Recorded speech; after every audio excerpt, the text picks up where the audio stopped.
আজ আমি আপনাদের সাথে যে ঘটনাটি শেয়ার করব সেটা এখন পর্যন্ত আমাদের পরিবারের সাথে ঘটে চলেছে। ব্ল্যাক ম্যাজিক এটা যে কত বড় ভয়ঙ্কর সেটা সবাই জানেন।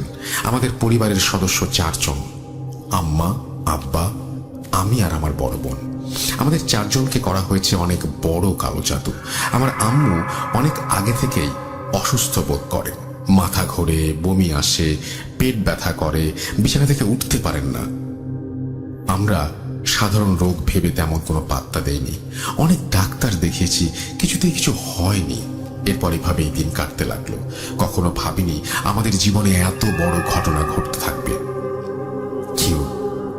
কিছু বুঝতে পারিনি। এদিকে হঠাৎই আমার আব্বার প্রেশার আর ডায়াবেটিস বেড়ে যেতে থাকে, শরীরের শক্তি কমে যেতে থাকে, আমার নিজেরও বিভিন্ন সমস্যা হতে থাকে। এভাবে অনেক দিন চলে যায়, কিছুতেই কিছু হয় না। ধীরে ধীরে সবাই অনেক বেশি অসুস্থ হয়ে পড়ি। আমার আম্মু অনেক বেশি অসুস্থ হয়ে যায়, ঠিক মতো কিছু করতে পারে না, বিছানায় পড়ে থাকে। মহান আল্লাহ পাকের অশেষ রহমতে আমার নানি একদিন আমাদের বাসায় বেড়াতে আসেন। আমার নানি আবার বেশ শৌখিন।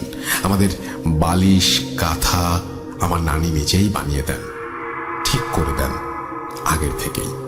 আমাদের বালিশের বয়স অনেক দিন হয়ে গেছে, পুরাতন হয়ে গেছে, তাই নানি ঠিক করলেন বালিশ থেকে তুলা বের করে নতুন তুলা দিয়ে বালিশ তৈরি করবেন। যথারীতি প্রথমে আমার আম্মুর বালিশটা খুলতে শুরু করলেন, কিন্তু ভাগ্যের কি পরিহাস, সেই বালিশের ভেতর থেকে বের হয় একটা সাদা কাগজে কুচি কুচি আরবিতে লেখা কুফরি কালাম, আর একটা কাগজে 5টা কি 6টা লাল কালি দিয়ে গোল করা ছিকলি। এটা দেখে আমার নানি চিৎকার করে ওঠে। সবাই ওইটা দেখে বিশ্বাস করতে পারে না। আম্মার এই অবস্থার কারণ সবাই বুঝতে পারে।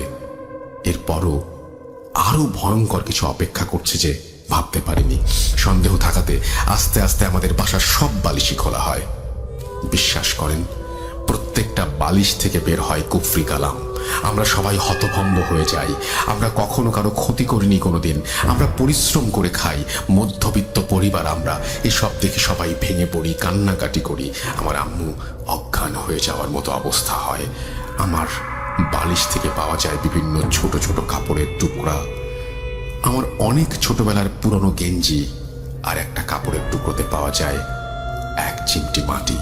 আর আমার আব্বার বালিশ থেকে পাওয়া যায় পুরনো শার্টের টুকরো, লুঙ্গির টুকরো, গামছার টুকরো, 1 করা কাঠ, আরো ছোট ছোট বিভিন্ন টুকরো। আমার আপুর বালিশ থেকে পাওয়া যায় 3 পিসের কাপড়, পায়জামার কাপড়, বিভিন্ন টুকরা। এসব দেখার পর সবাই হতভম্ব হয়ে যায়। এই অবস্থায় আমার নানি গ্রামে একটা কবিরাজের খোঁজ করেন, আমাদের সবাইকে সেখানে নিয়ে যান। রাত 10টার পর কবিরাজ আসেন।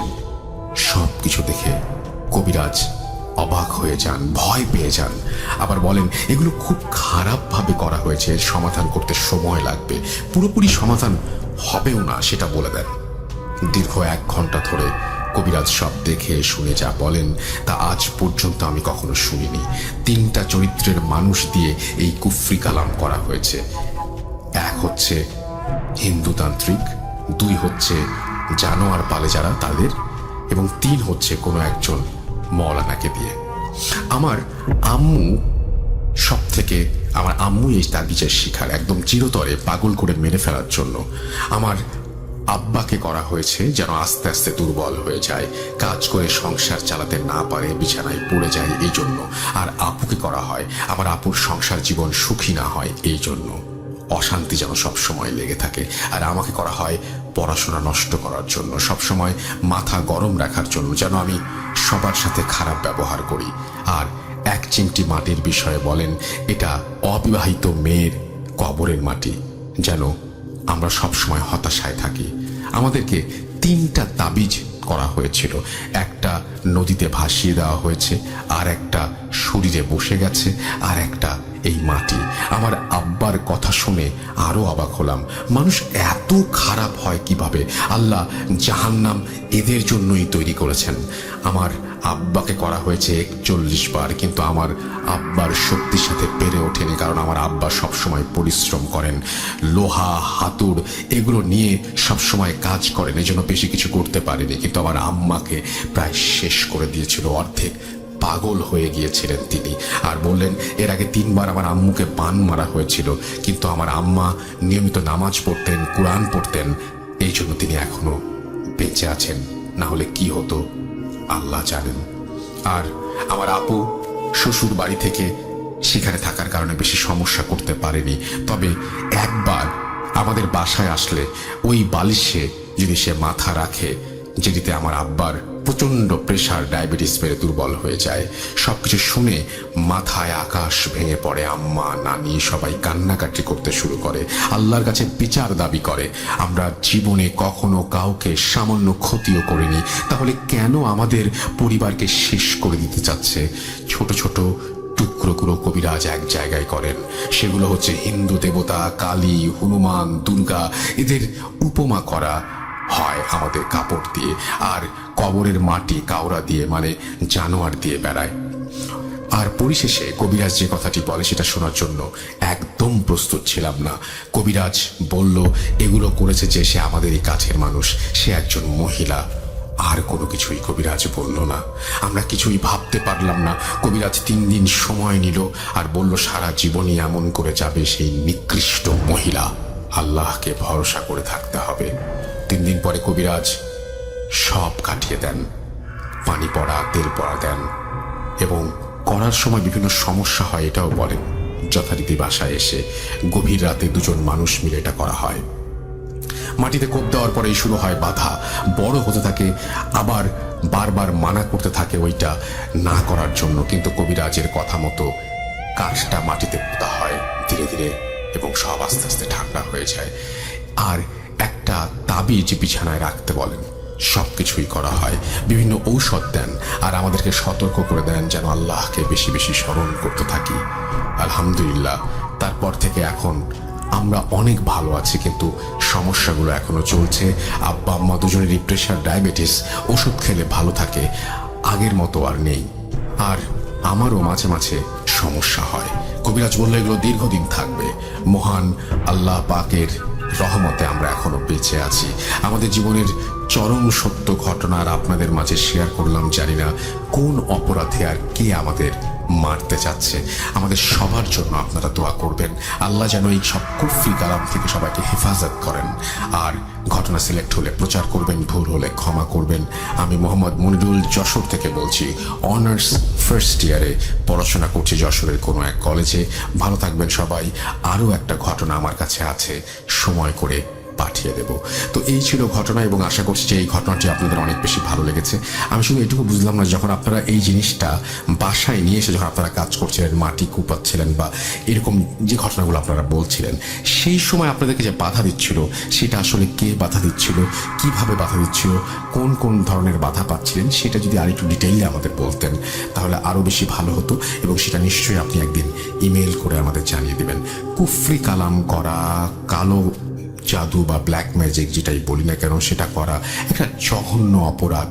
আমি জানি না মানুষ কোন স্বার্থে এই অপরাধ করে, কেন মানুষ মানুষকে এইভাবে কষ্ট দেয়, কেন মানুষ মানুষকে এইভাবে এক বিপদের দিকে ঠেলে দেয়। এবং যে সমস্ত মানুষ করছেন এই সমস্ত কাজ, তাদের তো পৃথিবীতে কোনো বিচার হয় না, কিন্তু যারা ধ্বংস হবার তারা চিরতরে ধ্বংস হয়ে যান। আল্লাহ তাআলা সবাইকে রক্ষা করুন এই ব্ল্যাক ম্যাজিকের কবল থেকে।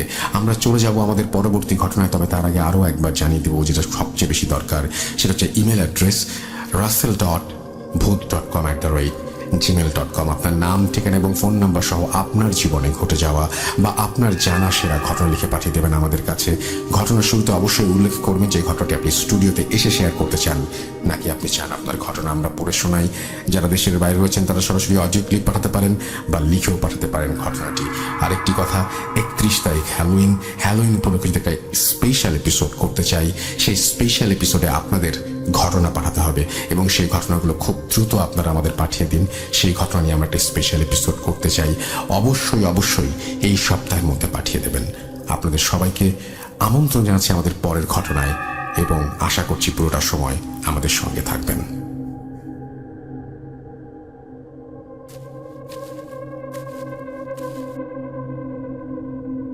Spirit, be here with me.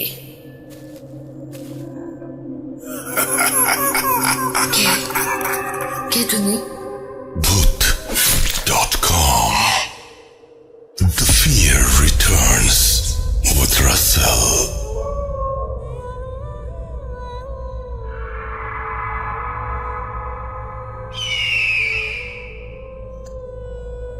আপনাদের সবাইকে আরো একবার স্বাগত জানাচ্ছি ভূত.com-এ। আশা করছি সবাই ভালো আছেন, ভালোর দলে আছেন।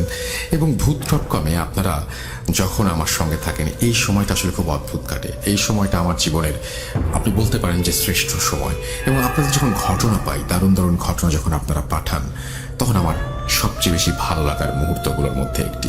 ঘটনা আরো বেশি চাই, এবং হ্যালোইন নিয়ে যেটা বলছিলাম যে হ্যালোইন নিয়ে আরো বেশি ঘটনা পাঠাবেন, সেটাই আশা করব। এখন চলে যাবো আমাদের পরবর্তী ঘটনায়। এখনকার ঘটনা শুনলে বুঝতে পারবেন যে আমার কাছে আরো একটি ঘটনা রয়েছে। মানে এখন থেকে এই ঘটনাটি বাদ দিয়েও আরো একটি ঘটনা রয়েছে, যে ঘটনাটিও ব্ল্যাক ম্যাজিকের। সো আমরা এই জন্যই ভাবছিলাম যে আজকের এপিসোডটা শুরুই করি না কেন ব্ল্যাক ম্যাজিক দিয়ে। তো সেই চিন্তা থেকেই আমাদের আসলে আজকের এই এপিসোডটি করা, এবং আশা করছি যে আপনাদের এই এপিসোডটি ভালো লাগবে। এবং আমাদেরকে মামুন পাঠিয়েছেন উত্তরা থেকে আরও একটি ব্ল্যাক ম্যাজিকের ঘটনা। ব্ল্যাক ম্যাজিক নিয়ে আমার আসলে বলার কিছু নেই। ব্ল্যাক ম্যাজিকে যারা ভুক্তভোগী তারাই শুধু জানেন জীবন কত কঠিন, জীবন কতটা বেশি মানে জঘন্য হতে পারে তাদের জন্য। এবং আমি এই বিষয় নিয়ে যে আরও যারা আছেন, যারা এই সমস্ত ব্যাপারে ভুক্তভোগী, তারা অবশ্যই জানাবেন। আমি কোনো সময় এরকম দেখিনি, কেউ কিন্তু আমাদের সাথে কখনো এরকম ঘটনা শেয়ার করেনি যে তিনি ব্ল্যাক ম্যাজিক করেছেন। যারা ব্ল্যাক ম্যাজিক করেন তারা কিন্তু কখনো স্বীকার করেন না, কারণ আমার মনে হয় যে তারা নিজেরাও জানেন যে তারা অপরাধী, তারা অপরাধ করছেন বলেই তারা এই ধরনের ঘটনা কখনো শেয়ার করেন না। যাই হোক, আমরা চলে যাব আমাদের পরবর্তী ঘটনায়। মামুন পাঠিয়েছেন উত্তরা থেকে, চলুন শুনে আসি তার ঘটনা। আসসালামু আলাইকুম রাসেল ভাই, আমি মামুন উত্তরা থেকে বলছি। জানি আপনি ভালো দলে, তাই ভালোই আছেন। 32তম এপিসোডে আমার একটি ঘটনা প্রচারিত হয়। আমাদের অনেক বন্ধুর মনে প্রশ্ন ছিল, এই ঘটনাটা হয়তো কোনো সিনেমা থেকে আমি নিয়েছি। আসলে আমি বলতে চাই যে আমাদের জীবনের ঘটনাগুলোকেই কিন্তু সিনেমাতে রূপান্তরিত করা হয়, সেটাকে কিছুটা বাড়িয়ে, রং লাগিয়ে। বিশ্বাস করা না করা একান্ত আপনাদের নিজস্ব ব্যাপার, এটা আমি বলছি এবং সবসময় রাসেল ভাই বলে আসছেন। এর আগের ঘটনাটাও আমার পরিচিত, আমার বড় ভাইয়ের জীবনে ঘটা। আজকে আমি যে ঘটনাটা বলবো, হয়তো আপনাদের এই ঘটনাটাও কোনো গল্পের মতো মনে হতে পারে, কোনো সিনেমার মতো মনে হতে পারে, কিন্তু এটা একটা সত্য ঘটনা। এই ঘটনাটা আমার বন্ধু মেজবা আর তার ওয়াইফ মৌমিতার জীবনে ঘটে যাওয়া। এটা একটা কালো জাদুর ঘটনা। গল্পের শুরুটা হয় 2005-06 দিকে। সেই সময়টায় আমাদের দেশে একটা জিনিস খুব জনপ্রিয় হয়ে ওঠে একটা টিভি চ্যানেলের বিজ্ঞাপনের মধ্য দিয়ে, যাতে বলা হতো বদনজর, কুনজর বা মুখদোষ কিংবা যে কোনো ধরনের বাজে প্রভাব থেকে বাঁচতে এটা ঘরে বা কর্মস্থলে বা গাড়িতে রাখলে সেটা থেকে রক্ষা পাওয়া যায়। ঘটনাটা এটাকে নিয়ে 2005-এর দিকে পারিবারিকভাবে মেজবা আর মৌমিতা দম্পতির অ্যারেঞ্জ ম্যারেজ হয়। খুব ধুমধাম করে দুজনে বিয়ে হয়। উভয় পক্ষ বিয়েতে অত্যন্ত খুশি। বিয়ের পর কয়েকদিন খুব আনুষ্ঠানিকতার মধ্য দিয়ে কাটল। ওর বাসায় দাওয়াত খেয়ে সপ্তাহখানেক পর দুজনে কক্সবাজার হানিমুনে গেল। ও খুশি খুশি হানিমুন শেষ করে ফিরেও এলো। আসার পর মেজবার পরিবারের সবাই মিলে এক রাতে ওদের গিফট আনপ্যাক করার জন্য বসল। উল্লেখ্য, মেজবার পরিবারে বাবা, মা, ছোট বোন ও একটা সরাইল হাউন্ড বা কুকুর ছিল, যার নাম ছিল জিমি। এটা সেটা খুলতে খুলতে ওরা একটা গিফট প্যাক পেল, যেটাতে কোনো নাম লেখা ছিল না। সবাই ভাবলো হয়তো অনেক গিফটের মধ্যে ঘষা লেগে কার্ড খুলে গেছে। তো খোলার পর দেখা গেল সেটার মধ্যে 6টা এভিলাই সেট ছিল, যেটা প্রতিটাই একটা থেকে একটার এক সাইজ বড়। এখানে উল্লেখ্য যে মেজবার বাড়ি ছিল একটা একতলা বাড়ি, যেখানে 4টি বেডরুম, একটি ড্রয়িং রুম, একটি লিভিং স্পেস ছিল। মৌমিতা খুব খুশি হলো। সে খুব উৎসাহীভাবে মেজবাকে বলল, বাহ দেখো, সব রুমেই একটা করে লাগানো যাবে। যাই হোক, পরদিন মৌমিতা নিজ উদ্যোগে বাসার প্রত্যেকটা রুমে একটা করে এভিলাই লাগালো। ঘটনা শুরু হয় এরপর থেকে। সেই রাত থেকে মেজবা খেয়াল করলেন রাত 2টা, 2:30 বা 3টার দিকে হঠাৎ করে ঘুম ভেঙে গেলে উনি দেখলেন মৌমিতা বিছানায় নেই। নতুন মানুষ বাসায় এসেছে, হয়তো পানি খেতে গেছে ভেবে মেজবা উঠলেন। মৌমিতা কোথায় গেছে দেখার জন্য উনি ডাইনিং স্পেসে গিয়ে দেখলেন সেখানে সে নেই। ড্রয়িং, লিভিং স্পেস সব খুঁজেও যখন পেলেন না, উনি রুমে এসে দেখলেন মৌমিতা রুমেও নেই। কি মনে করে উনি বাথরুমের দিকে তাকিয়ে দেখলেন বাথরুম অন্ধকার, কিন্তু মৌমিতা বাথরুমের ভিতর আয়নার সামনে দাঁড়িয়ে আছে। উনি মৌমিতাকে ডাকলেন, কোনো সাড়া না পেয়ে উনি কাছে গিয়ে দেখলেন মৌমিতা দাঁড়িয়ে আছে ঠিক, কিন্তু ও গভীর ঘুমে। গায়ে হাত দিয়ে হালকা ধাক্কা দিতেই ও চমকে জেগে উঠল এবং অবাক হয়ে জিজ্ঞেস করলো, আমি এখানে কেন? এখানে কেমন করে এলাম? যাই হোক, স্লিপ ওয়াকিং ভেবে দুজনে কিছুটা মজা করলেন, আবার ঘুমাতে চলে গেলেন। খুব সুন্দর সাবলীল স্বাভাবিক জীবন চলতে থাকলো। এর মধ্যে মৌমিতা প্রায় রাতেই এমন স্লিপ ওয়াকিং করতে থাকলো এবং প্রতিবারই ও বাথরুমের আয়নার সামনে গিয়ে দাঁড়িয়ে থাকে। এর মধ্যে ওর আচরণে বেশ পরিবর্তন আসতে শুরু করলো। মেজবার ছোট বোন ওর এই পরিবর্তন থেকে অবাক হয়ে ওকে জিজ্ঞেস করলো, ভাবি তোমার কি হয়েছে? তুমি কেমন জানি হয়ে যাচ্ছ? তোমার ঘুমের মধ্যে হাঁটার অভ্যাস কি আগে ছিল? তুমি তো এমন ছিলে না। মানে বিয়ের আগে তোমার কি স্লিপি ওয়াকিং এর অভ্যাস ছিল? মৌমিতা বলল, না তো, কখনো না। আমি বুঝতে পারছি না কি হচ্ছে। আমার কিছুই মনে থাকে না আমি কখন উঠি, কখন হাঁটি। শুধু বুঝি আমার খুব ভয় লাগে। আমার মনে হয় আমি আমার মধ্যে থাকি না। এর মধ্যে এক রাতে মেজবা ঘুম ভেঙে দেখেন মৌমিতা ঘুমের মধ্যে বিছানায় উঠে বসে আছে। ও মৌমিতাকে ধরে শুয়ে দিল। হঠাৎ শুনতে পেল টিমি খুব রাগে গড়গড় করছে।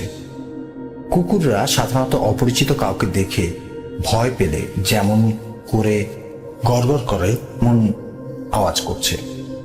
রুম থেকে বেরিয়ে বা শুনতে পেল ড্রয়িং রুমে ঝোলানো উইন্ড চাইম থেকে শব্দ আসছে।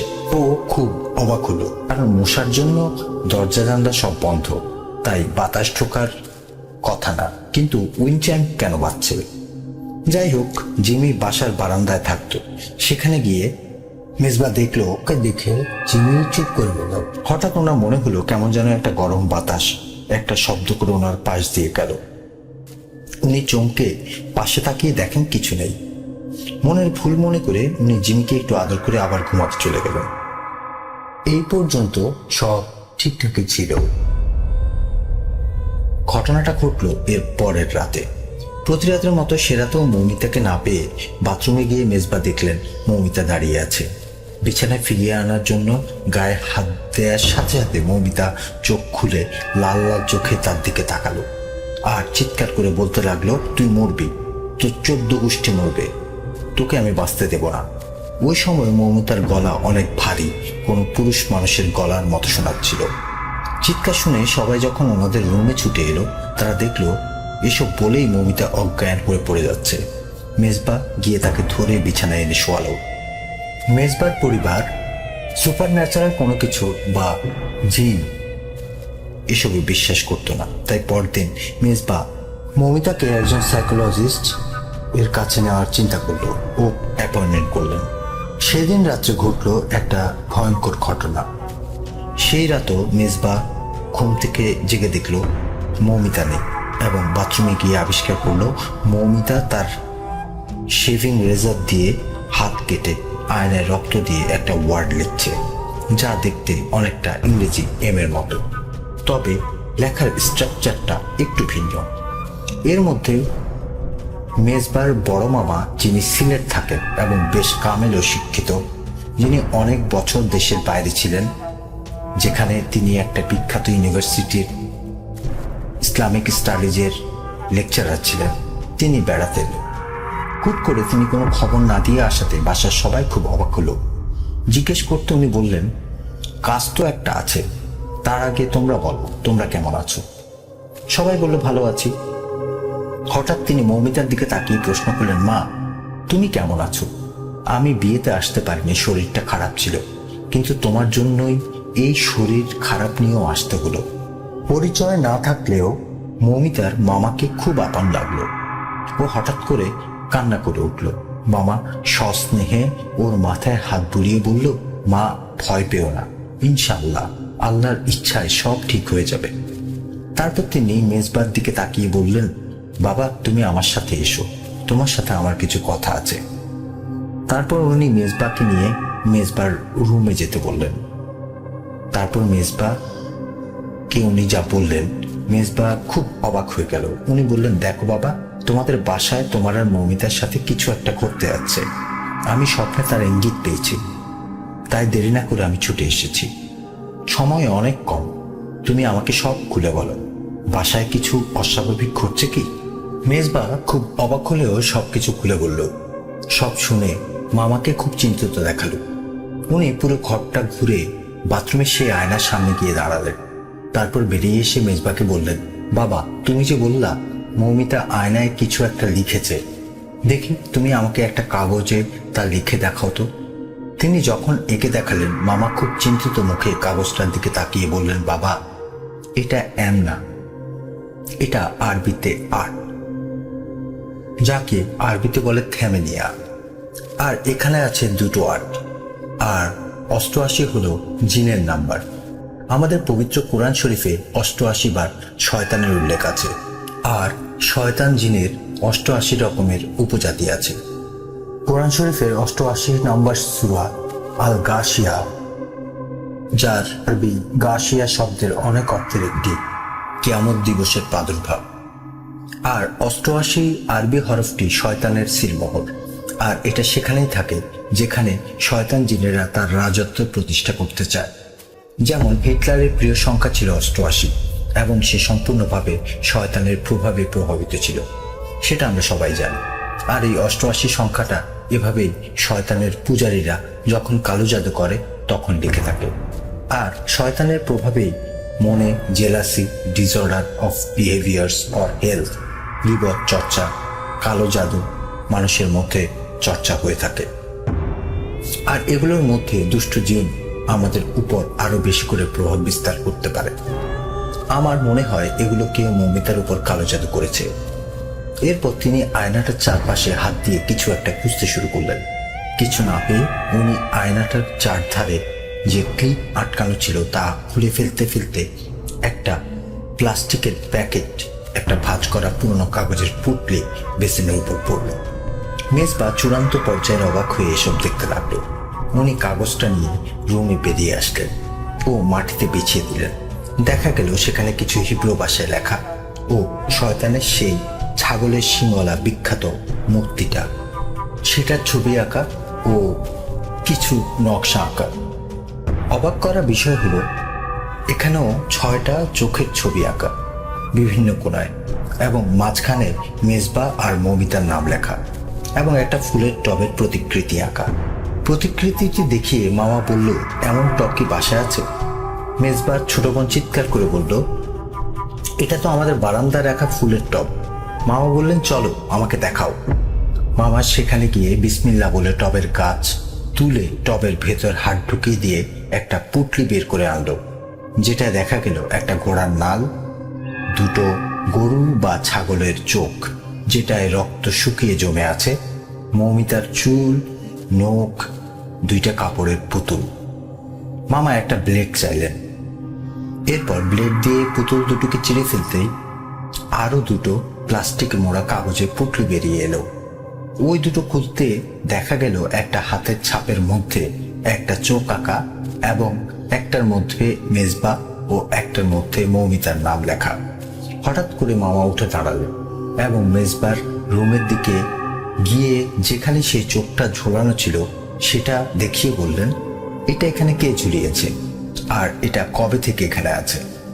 মেজবা বলল, ওটা আমরা বিয়েতে গিফট পেয়েছি, কে পাঠিয়েছে জানি না। তখন মামা বললেন, এটা যে পাঠিয়েছে সেই তোমাদের ক্ষতি করতে চায়, সেই কালো জাদু করিয়েছে।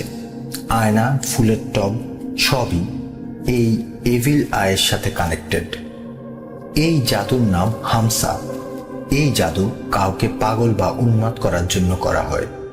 তখন মেজবার ছোট বোন বলল, মামা, আমরা তো জানি এটা বদনজর বা মুখ দোষ থেকে বাঁচানোর জন্য ব্যবহার করা হয়। তখন মামা বলেন, আল্লাহ শক্তি ব্যতীত কোনো কিছুই শয়তানের কুনজর থেকে, বদনজর থেকে বাঁচাতে পারে না, বরং এগুলো শয়তানের শক্তি বৃদ্ধি করে। কারণ আমরা যখন ভাবি এটা আমাদের বাঁচাবে, সেটা শিরক করার সমান। আর এই সিঙ্গেল আই ব্যাবিলনের যুগ থেকেই শয়তানের সিম্বল, যার মধ্য দিয়ে ওরা আমাদের জগতে প্রবেশ করতে পারে খুব সহজে। যেই এটা পাঠিয়েছে না কেন, সে মৌমিতার খুব আপন কেউ, যে ছোটবেলা থেকে মৌমিতাকে চেনে। তখন মেজবা বলে উঠল, মামা, আমরা তো তাবিজ, নখ, চুল সব পেয়ে গেছি, এখন কি করতে হবে? মামা বলল, বাবা, যে এটা করেছে সে খুব শক্তিশালী, খারাপ জিনিস সেখানে পাঠিয়েছে। এখন একমাত্র আল্লাহ রাব্বুল আলামিন পারেন আমাদের হেফাজত করতে। তারা এখনো এখানে আছে এবং তারা খুব রাগান্বিত অবস্থায় আছে। আর তোমরা মনে করো না এই সব জিনিস কোনো মানুষ তোমাদের বাসায় রেখে গেছে। এটা দুষ্ট জিনেরাই এই ইভিলায়ের মধ্য দিয়ে এসে রেখে গেছে। এখন আমাদের যা করতে হবে খুব সাবধানে ও দ্রুত করতে হবে। মেজবা, তুমি আমার জন্য একটা কাফনের কাপড়, কিছুটা কর্পূর, 6টা মোমবাতি আর কিছু আগরবাতি নিয়ে আসো। সন্ধ্যায় মাগরিবের পর মৌমিতাকে নিয়ে আমি রুকায়া করব। সন্ধ্যায় মামা, মেজবা, মৌমিতা, মেজবার বোন আর ওনার মাকে নিয়ে মেজবার রুমে গেলেন। ঘরের 4 কোণায় 4টা মোম জ্বালালেন আর বাথরুমের দরজার 2 পাশে 2টো। মৌমিতাকে লম্বা করে মেঝেতে শুয়ে পড়তে বলে উনি 4 জনকে কাফনের কাপড়ের 4 কোণা ধরে বুক সমান উঁচুতে ছালরের মতো করে দাঁড়াতে বললেন। এরপর উনি আগরবাতি জ্বালিয়ে দিতে দিতে বললেন, যাই ঘটুক কেউ রুম থেকে বের হবে না যতক্ষণ আমি না বলবো। তারপর কিছু দোয়া পড়ে কর্পূর কাফনের কাপড়ের উপর ছড়িয়ে দিতে হঠাৎ প্রচন্ড যন্ত্রণায় গোঙাতে থাকলো মৌমিতা। এরপর উনি কিছু পড়া পানি মৌমিতার গায়ে ছিটিয়ে দিতে সে চিৎকার করে আর্তনাদ করে উঠল আর বলতে থাকলো, তুই আমার কিছুই করতে পারবি না। তখন মামা বলল, যদি বাঁচতে চাস তো চলে যা। তারপর উনি ইশারায় কাফনের কাপড়টা কোমর সমান উচ্চতায় নামাতে ইশারা করলেন। নামাতেই মৌমিতা চিৎকার করে বলে উঠল, আমার শরীরে আগুন জ্বলে উঠছে। ও হাউমাউ করে কাঁদতে লাগলো। মামা বলল, যাবি কিনা বল। মৌমিতা পুরুষালী কণ্ঠে বলল, এই শরীর আমার, আমি একে না নিয়ে যাব না। মামা ইশারা করলো কাপড়টা হাঁটু সমান নামাতে। নামাতে শুরু করা মাত্র মৌমিতা তীব্র ব্যথায় চিৎকার করতে লাগলো। মামা বলল, যাবি? সে বলল, আমাকে যে পাঠিয়েছে আমি চলে গেলে সে আমায় মেরে ফেলবে। মামা বললেন, না গেলে তুই তো জানিস এই কাপড় মৌমিতার গায়ে পড়লে তোকে এমনিতেই মরে যেতে হবে, আল্লাহকে ভয় কর। এরপর মৌমিতার কণ্ঠস্বর ক্ষীণ হতে লাগলো। বলল, যাবো যাবো। মা বলল, তুই যে পথ দিয়ে এসেছিস সেটা ভেঙে দিয়ে তুই এখান থেকে সারা জীবনের জন্য চলে যাবি, আর যদি কখনো ফিরিস তাহলে তোকে আমি মেরে ফেলবো। মুহূর্তের মধ্যে বাথরুমের আয়নাটা ঝমঝম করে ভেঙে পড়ল আর মৌমিতা অজ্ঞান হয়ে গেল। এরপর থেকে মেজবা আর মৌমিতা আলহামদুলিল্লাহ আল্লাহর ইচ্ছা অনেক ভালো আছে। হয়তো আমার ঘটনাটা আপনাদের অনেকের বিশ্বাস হবে না, অনেকের মনে হবে এটা কোনো গল্পের ঘটনা, কিন্তু বন্ধুরা সত্যি এটা একটা সত্যি ঘটনা। বিশ্বাস করা না করা আপনাদের একান্ত ব্যাপার, কিন্তু এখানে মিথ্যা ঘটনা, বানোয়াট ঘটনা শেয়ার করার জায়গা না। রাসেল ভাইয়ের সাথে আজকে অনেক বছর ধরে আছি। আমি একান্তভাবে বিশ্বাস করি এ ধরনের ঘটনা পৃথিবীতে ঘটে, ঘটছে, আরো ঘটবে যতদিন এই পৃথিবী জেগে আছে, টিকে আছে। ভালো থাকবেন, সুস্থ থাকবেন। রাসেল ভাই, আবারও আপনাকে অসংখ্য ধন্যবাদ জানাই। যদি ভালো লাগে আমার এই ঘটনাটা সবার সাথে শেয়ার করবেন।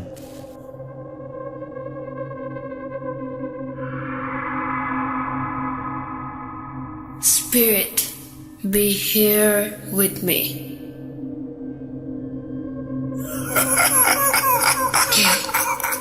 কে তুমি? Bhoot.com. The fear returns with Russell.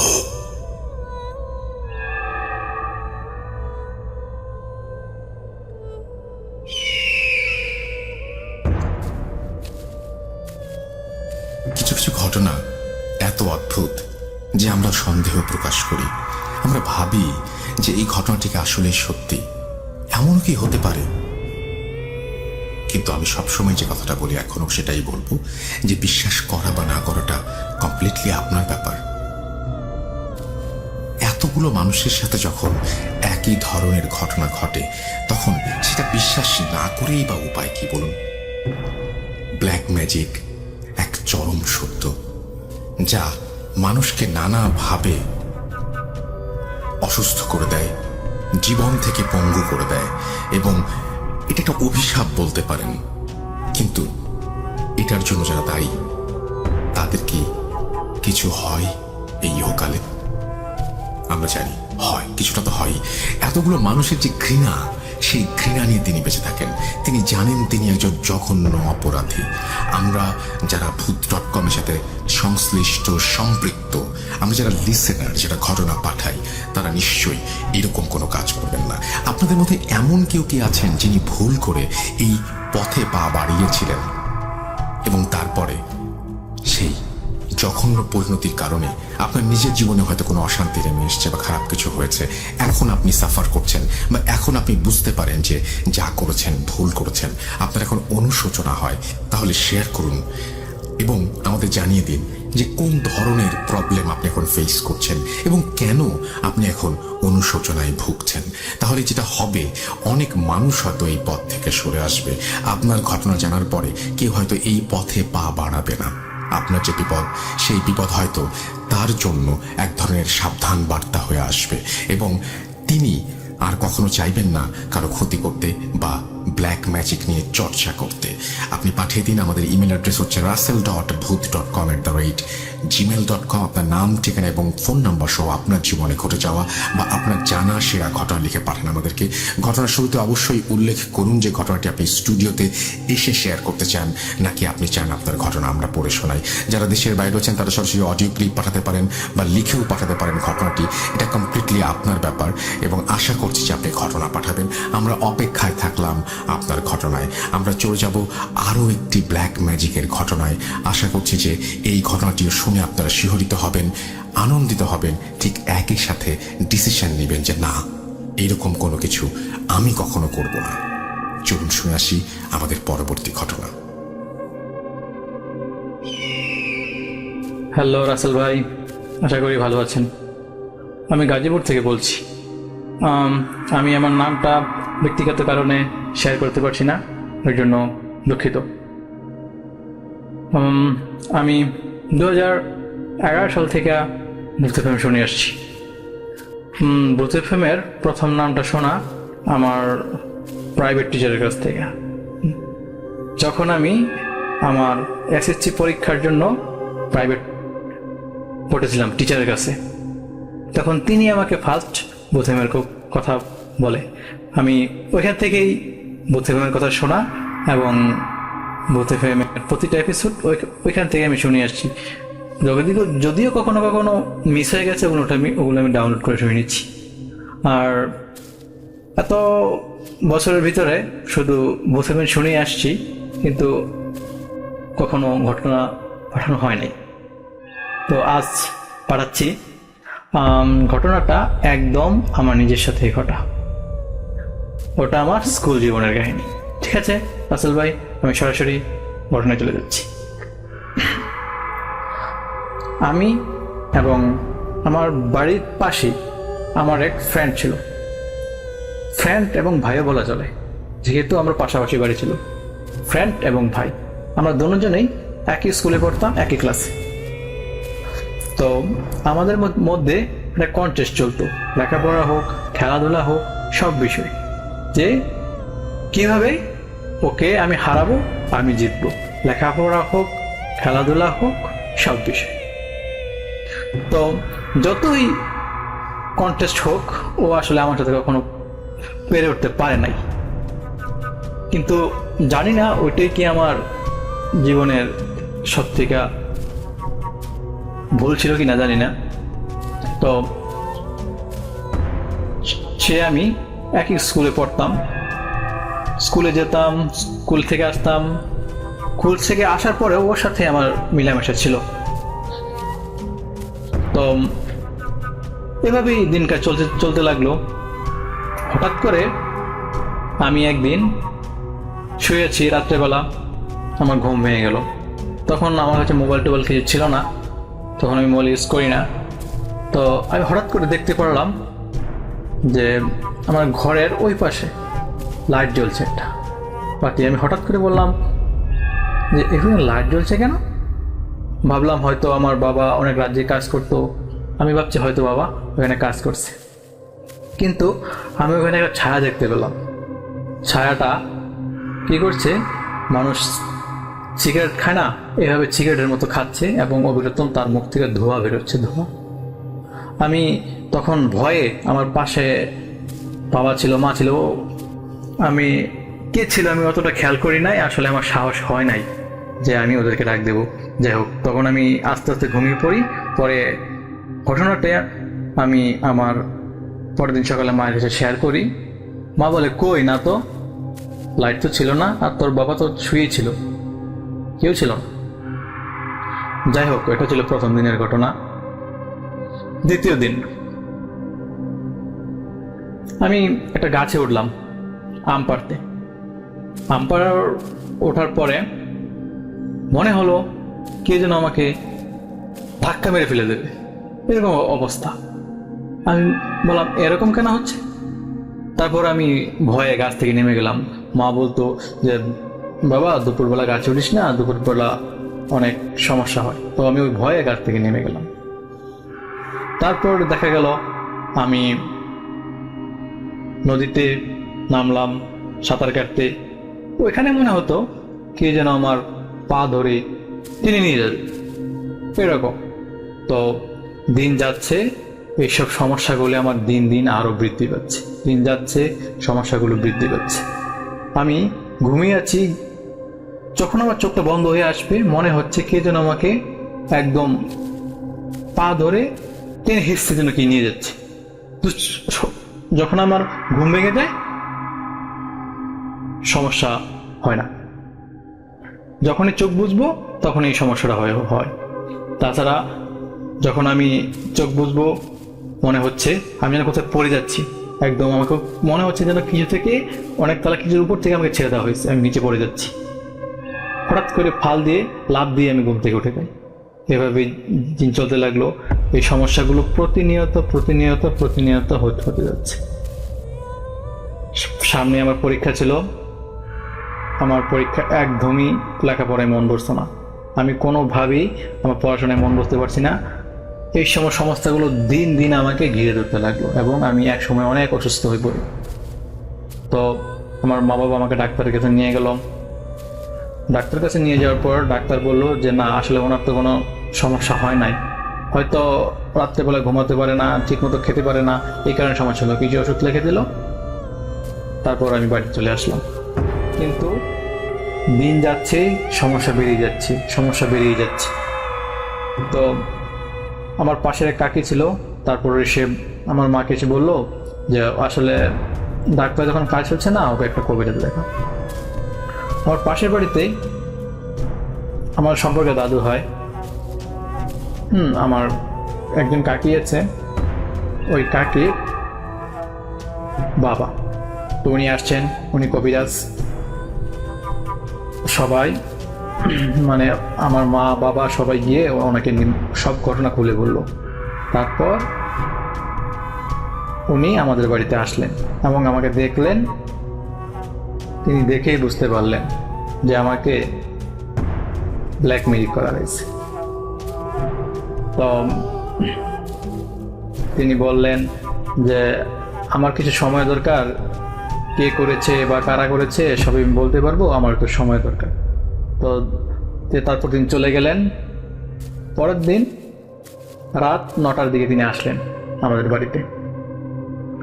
আসার পর তিনি কি যেন কি বললেন, আমাকে মানে বললেন একটু ঝাড়বে। তারপর তিনি কি কি বললেন এবং ঝাড়লেন, কিছু নিয়মকানুন পালন করলেন। তারপর তিনি একটু ধ্যানের মতো বসলেন।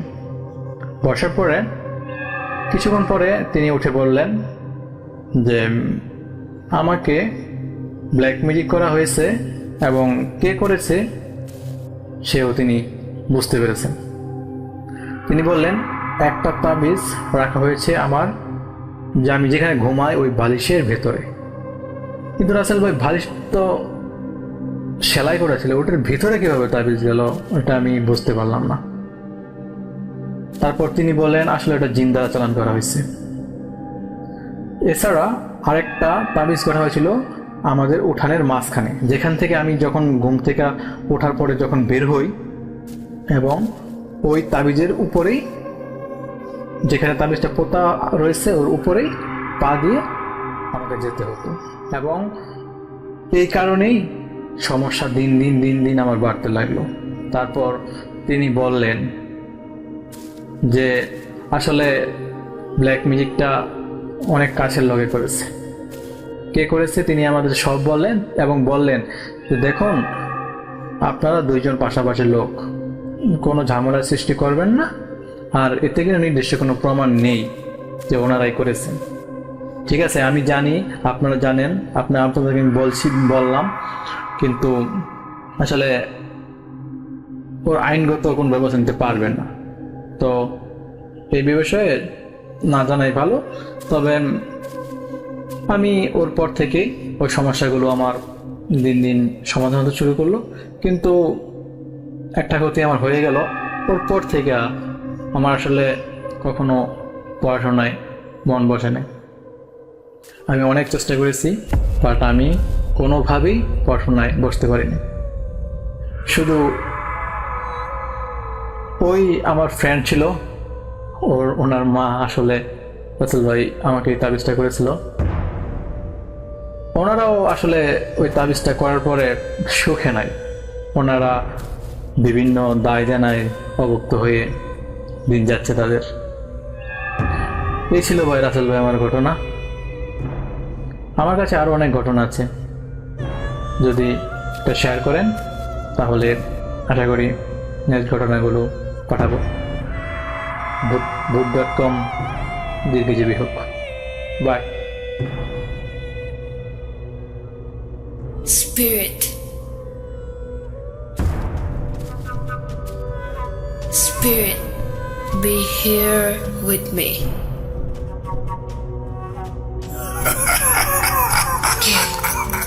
কে তুমি? Bhoot.com. The fear returns with Russell.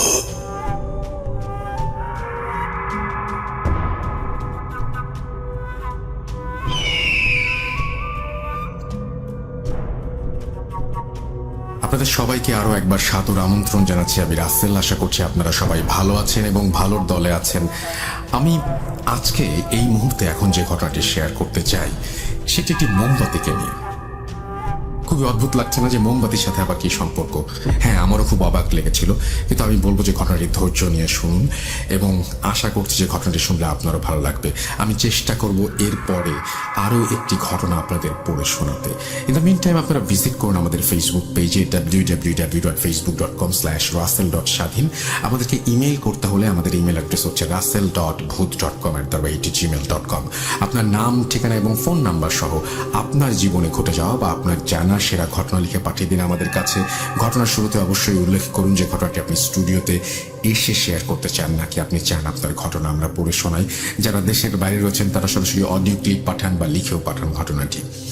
আমি চাই যে আপনারা আরও বেশি পার্টিসিপেট করুন এবং স্বাস্থ্যবিধি মেনে চাইলে আমাদের স্টুডিওতে আসতে পারুন, যেহেতু আপনারা জানেন যে আমাদের ভূত.com-এর একটা নিজস্ব স্টুডিও আছে এবং সেটা আপনাদের জন্যই তৈরি করা হয়েছে। আপনারা এখানে এসে আপনাদের ঘটনা শেয়ার করবেন সেই জন্যই, এবং আশা করছি যে আপনারা আসতে উৎসাহিত হবেন। অবশ্যই যদি কোনো অস্বস্তি থাকে তাহলে আসবেন না, কারণ পরিস্থিতি আমাদের সেটা সাপোর্ট করে না। এবং সেই সাথে আমি এটুকু আপনাদের বলতে চাই যে আপনারা যারা চান যে আমরা লাইভ করতে চাই, যদি লাইভে অংশগ্রহণ করতে চান, আমরা লাইভ শো শুরু করতে চাই খুব তাড়াতাড়ি, ধরেন আমি যদি বলেন যে আমাকে যে তাহলে আমি কালকে থেকেও শুরু করতে পারি। সেই জন্য যেটা করতে হবে সেটা হচ্ছে আপনাকে জানাতে হবে যে আপনি স্টুডিওতে আসতে চান কিনা, কারণ লাইভ শো করতে হলে তো আপনারও স্টুডিওতে আসাটা জরুরি এবং আসতে হবে আপনাকে শোয়ের সময়, কারণ এখান থেকে আমরা লাইভ করব।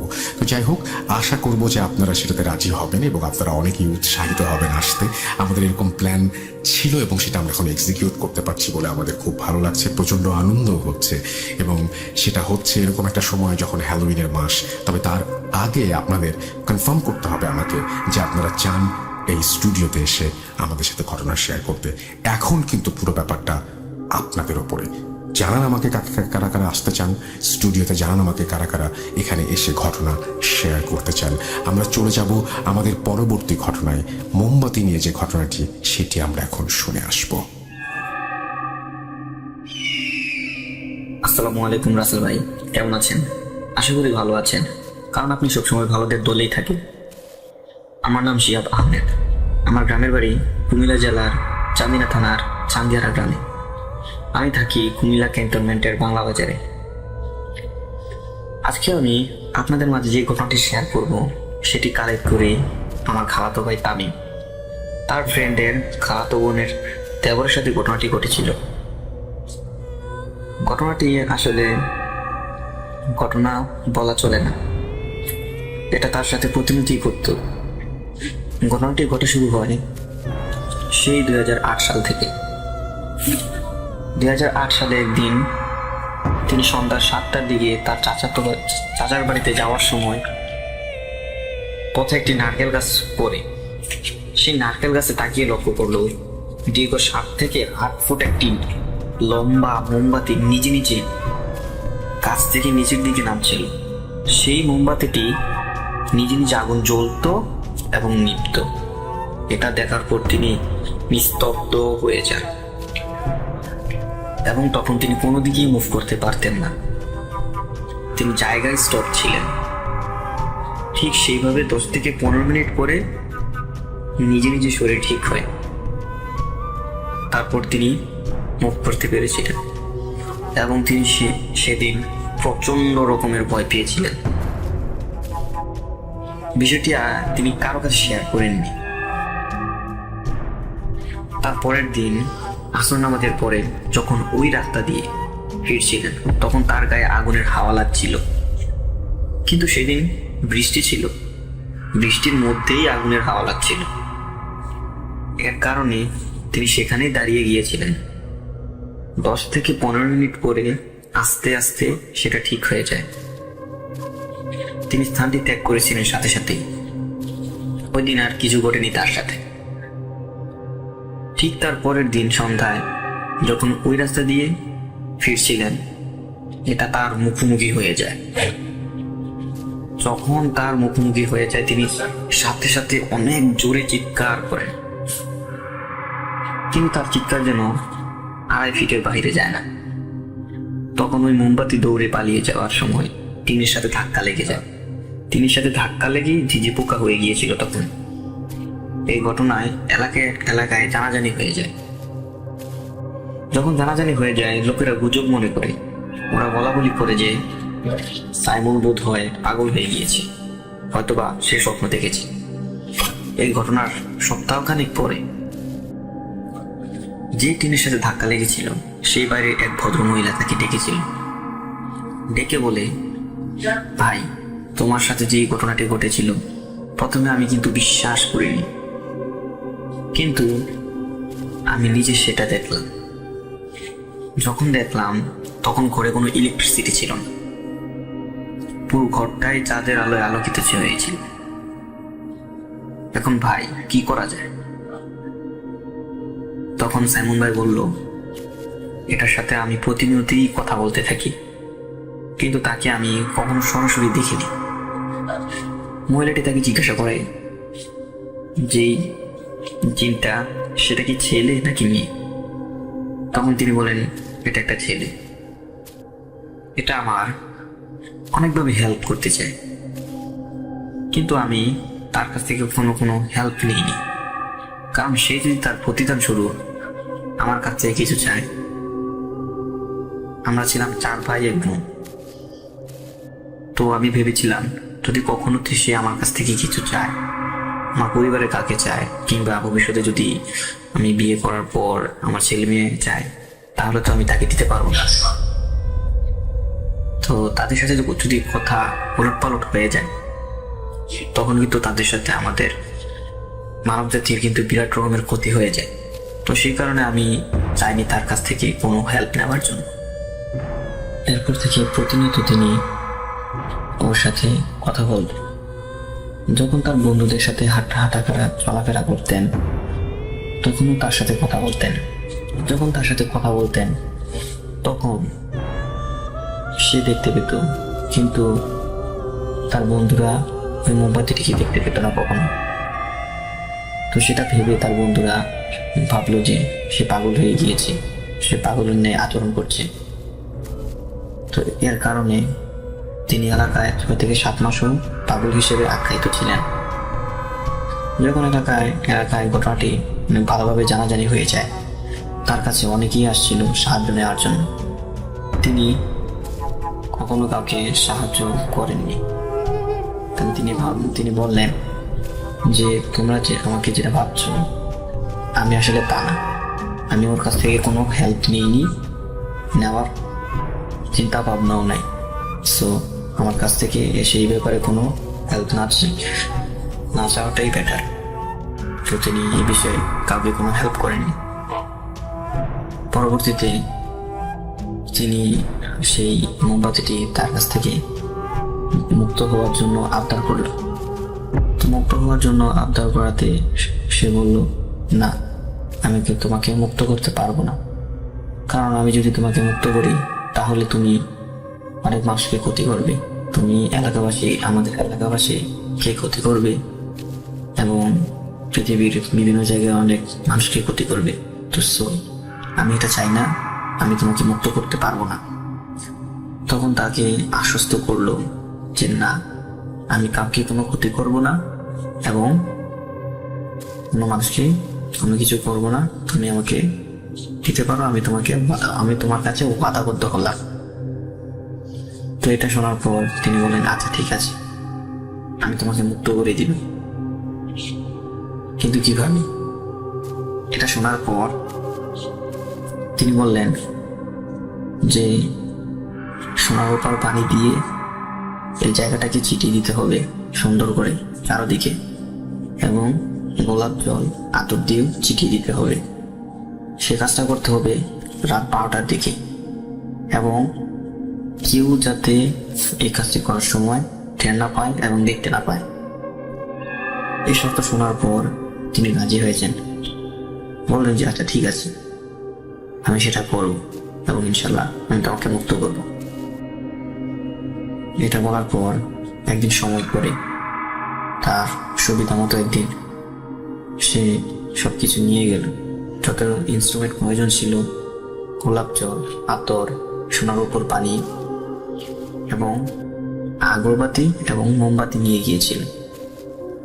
ওইখানে নেওয়ার পর একটা জায়গায় মোমবাতিটি রাখি, আরেকটি জায়গায় আগরবাতিগুলো এবং গোলাপ জলগুলি রাখছিল। রাখার পর হঠাৎ করে তিনি যখন কাজটি করতে যাবেন, এক লোক প্রস্রাব করতে সেই জায়গায় চলে আসে, এই জায়গার কাছে। এটা দেখে তিনি লুকিয়ে ফেলেছিলেন। লুকিয়ে ফেলার পর আর দেখতে পাইনি ওই ভদ্রলোকটি। যখন তিনি ওই স্থানটি ত্যাগ করলেন, তার নিজের ঘরে ঢুকে ফেললেন, তখন তার 15 থেকে 20 মিনিট পরে তখন ওই স্থানে তিনি আবার প্রবেশ করলেন। 15 থেকে 20 মিনিট পরে প্রবেশ করার কারণ হচ্ছে, যখন একজন মানুষ ঘুম ভাঙে এবং ঘুমাতো মিনিমাম 15 থেকে 20 মিনিট সময় লাগে প্রপার ঘুমটা আসার জন্য, এবং যাতে তিনি কোনোভাবেই টের না পান সেই ব্যবস্থা গ্রহণ করার জন্যই তিনি 15 থেকে 20 মিনিট পরে সেই স্থানে চলে আসেন। ওই স্থানে তিনি প্রবেশ করলেন তার ইনস্ট্রুমেন্টগুলো নিয়ে। তাকে যে জিনিসগুলো নিয়ে কাজ করার কথা ছিল, তো সেই জিনিসগুলো নিয়ে প্রবেশ করলেন।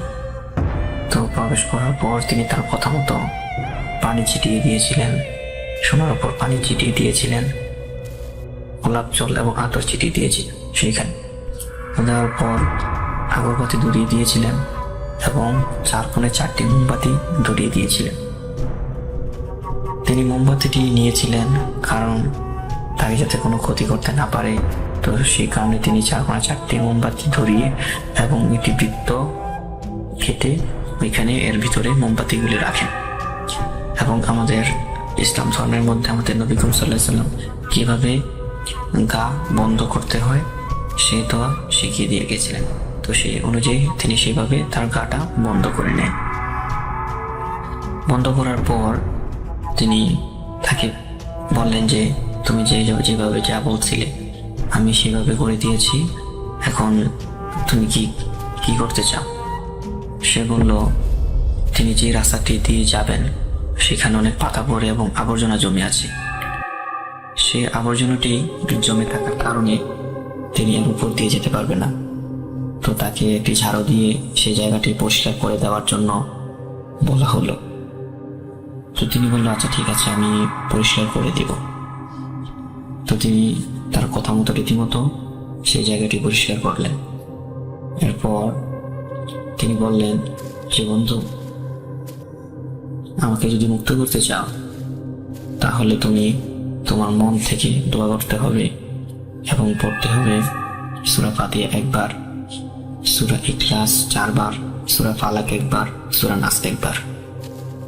তুমি যদি পড়ো তাহলে আমি তোমার জন্য 2 রাকাত তখন নামাজ পড়ে দোয়া করব।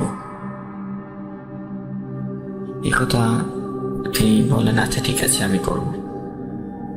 ওই জিনটা কিন্তু আসলে মুসলিম ছিল। আমরা অনেকে হয়তো জানি আমাদের ধর্মের মধ্যে, আমাদের মানব জাতিতে কয়েকটা ধর্ম আছে। হ্যাঁ, আমাদের মধ্যে যেমন ধর্মের আলাদা আলাদা রয়েছে, ঠিক তেমনি তাদেরও ধর্মের মধ্যে আলাদা আলাদা রয়েছে। তো সে এরকম মুসলিম ধর্ম থাকাতে সে নামাজ পড়তো, আর ধার্মিক ছিল। সে কিন্তু জুমার নামাজের মধ্যেও ওই জিনটিকে দেখতো সোহেম ভাই। অন্য কেউ না দেখলেও তিনি ঠিক দেখতো, জুমার নামাজের মধ্যে অনেক সময় দেখতো ওই জিনটিকে। তিনি কি করলেন, তার কথা মতোই সবকিছু ঠিকঠাক করলেন। তার মনের মধ্যে একটি কথা বারবার ঘুরপাক খাচ্ছিল। তিনি ভাবলেন যে তাকে দেখার খুব ইচ্ছে। তারপর আবার ভাবলেন যে না, যদি দেখতে চায় তাহলে যদি কোনো ক্ষতি করতে করে, যদি সেটা অনেক কিছু ভেবে তিনি আর প্রশ্নটা করলেন না। তারপর আবার ভাবলেন যাই হোক না কেন আমি তাকে কথাটা বলি, দেখি সে কি বলল। আরেকটা কথা বলে রাখি, তিনি কিন্তু মাঝে মধ্যে বিভিন্ন সহযোগিতা নিতে চাইতেন। এখন অনেকের মনের মধ্যে প্রশ্ন আসতে পারে, সে তো আটকে গিয়েছিল একটা জায়গার মধ্যে, তো ওই জায়গায় কিভাবে থেকে সাহায্য করতো? ওই জায়গা থেকে তিনি সাহায্য করতে পারতেন তাকে। অনেক কঠিন কাজ নাকি তাকে একটু সহযোগিতা করছিলেন বিভিন্ন কাজে, সে জায়গার মধ্যে থেকে তিনি সে কাজগুলো করতেন।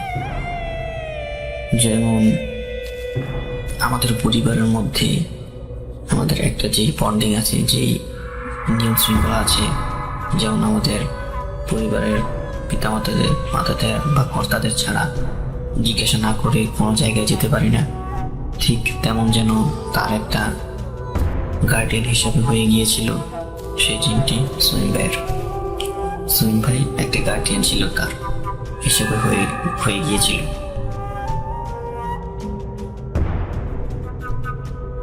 তখন তিনি উপলব্ধি করলেন যে তিনি কাজটা ঠিক করেননি। প্রায় 6-7 মাস তাকে আটকিয়ে রেখে তিনি তার মধ্যে সেই অনুশোচনাটা এনেছিলেন। কিন্তু একই ব্যাপার ছিল, প্রথম অবস্থায় তিনি ভেবেছিলেন যে যদি ছেড়ে দেয় তাহলে অনেকদিন কোনো মানুষকে কোনো ক্ষতি করতে পারে সেভাবে। কিন্তু পরবর্তীতে তিনি এটা ভাবলেন যে এতদিন রেখে তিনি সঠিক কাজ করেননি। আচ্ছা যাই হোক, পরবর্তীতে তিনি 7-5 না ভেবে তাকে বলেই ফেললেন যে তোমাকে আমি দেখতে চাই, তোমার রূপে আমি একটা ভালো একটা তোমার রূপটা আমি দেখতে চাই। তারপর তিনি বলেন, আচ্ছা ঠিক আছে, আমি তোমার একটি আবদার পূরণ করব। তিনি একটি রূপ নিলেন। তারপর সোহিন ভাই যা দেখলেন যে একদম সেম সেই লোকটি একজন মানুষের মতো। তারপর তারা মুসাফা করার পর কোলাকুলি করলো। একদম সেই জিনটি চোখে অশ্রু ফেলল, কারণ একটা জায়গার মধ্যে ছিল অনেকদিন, দীর্ঘদিন থাকার পরে তার সাথে ভালো একটি সম্পর্ক হয়ে গিয়েছিল, একটি মায়া কাজ করছিল, যার কারণে তার চোখে দিয়ে পানি চলে আসে। তারপর তিনি চলে যাওয়ার সময় বললেন যে তুমি যখন ওকে স্মরণ করবে তো তাকে যাতে স্মরণ করার জন্য তার হাতে একটি আয়না দিয়েছিল, আয়নার মতো।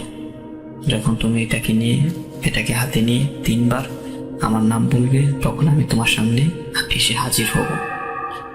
তো সেটা বলে তিনি সেই জায়গা থেকে চলে যায়। সোহিন ভাই এই আয়নাটিকে তার সাথে রাখেনি, কারণ তিনি ভেবেছিল যদি তাকে আবার ডাকার পর যদি ওই লোকটি আবার তাকে কোনো ক্ষতি করে, তো সেটা ভেবে তিনি এই আয়নাটিকে আর তার সাথে রাখেনি।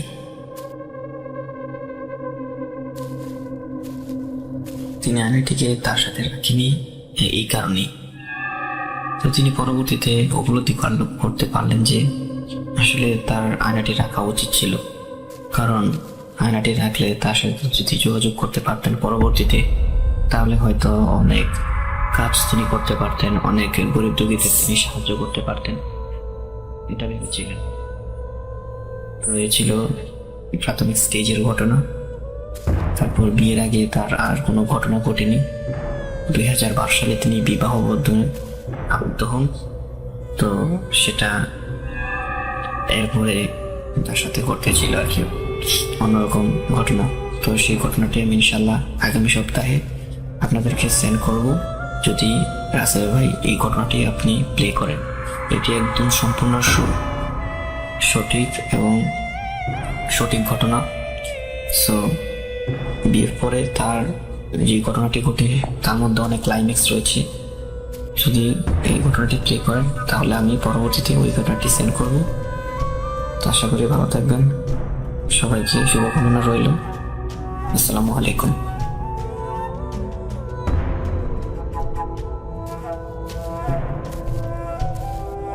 Spirit, be here with me.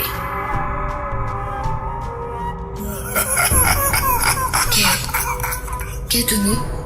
Bhoot.com. The fear returns with Russell.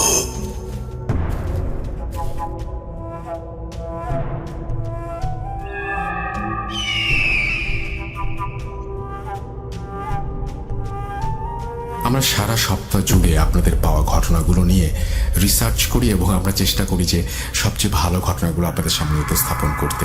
আমাদের প্রতি একটা পরীক্ষা দেওয়ার সময় আপনারা কি বলবেন, আপনাদের পছন্দ হচ্ছে কি না হচ্ছে, এটা বিরাট টেনশন কিন্তু। এবং আমি আমার জীবনের প্রতিটা মুহূর্ত, আমি লাস্ট 10 বছর ধরে আপনাদের সাথে আছি এবং আমি প্রতিটা মুহূর্তে আপনাদের সাথে থাকছি এবং আপনাদের আনন্দ দেওয়ার চেষ্টা করছি।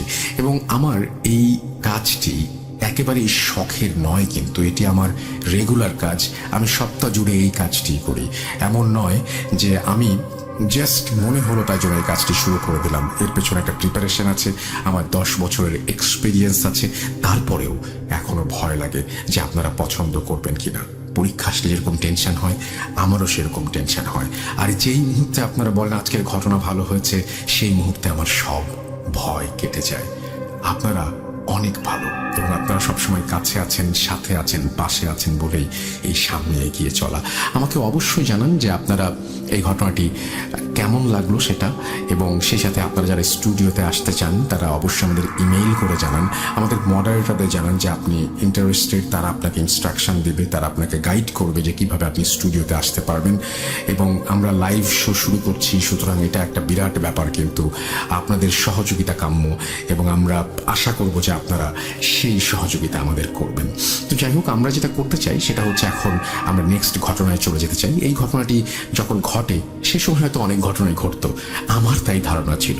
এই ঘটনাটি ল্যান্ড ফোনের সময়ের ঘটনা, তখন অনেক ঘটনা ঘটবে, এটাই স্বাভাবিক, কিন্তু অবাক হই যে এখনো এই ঘটনা ঘটে। আমরা শুরু করেছিলাম ভয়ের ঘটনা সেই 10 বছর আগে, এখনো পর্যন্ত চলমান, এবং এখনো পর্যন্ত নতুন নতুন ঘটনা পাচ্ছি আমরা। আমার কাছে মনে হয় অনেক রাইটারেরও এতদিন পর্যন্ত ঘটনা বানিয়ে লেখা সম্ভব না। তার মানে কি? তার মানে এই ঘটনাগুলো আসলেই ঘটে, এই ঘটনাগুলো আমাদের চারপাশে আছে। আমরা চলে যাচ্ছি আমাদের পরের ঘটনায়।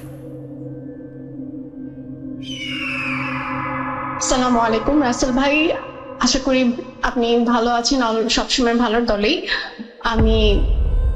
আমিও ভালো আছি। ভূত.com এর সকল শ্রোতাদেরকে আসসালামু আলাইকুম। তো আমি বেশি না বাড়িয়ে আমি আমার ঘটনাতে চলে যাই। সময়টা 2010 কিংবা 11-র দিকে, আমি তখন ক্লাস 6 অথবা 7-এ পড়ি। তো সময়টা ছিল রোজার সময়। তো রোজার সময় ছিল, তো এটা আমার আর আমার আরেক কাজিনের ঘটনা। তো ও হচ্ছে আমার সমবয়সী। তো আমরা হচ্ছে গিয়ে আমাদের বাসাটা এমন ছিল যে এক বাসা থেকে আরেক বাসা দেখা যায়।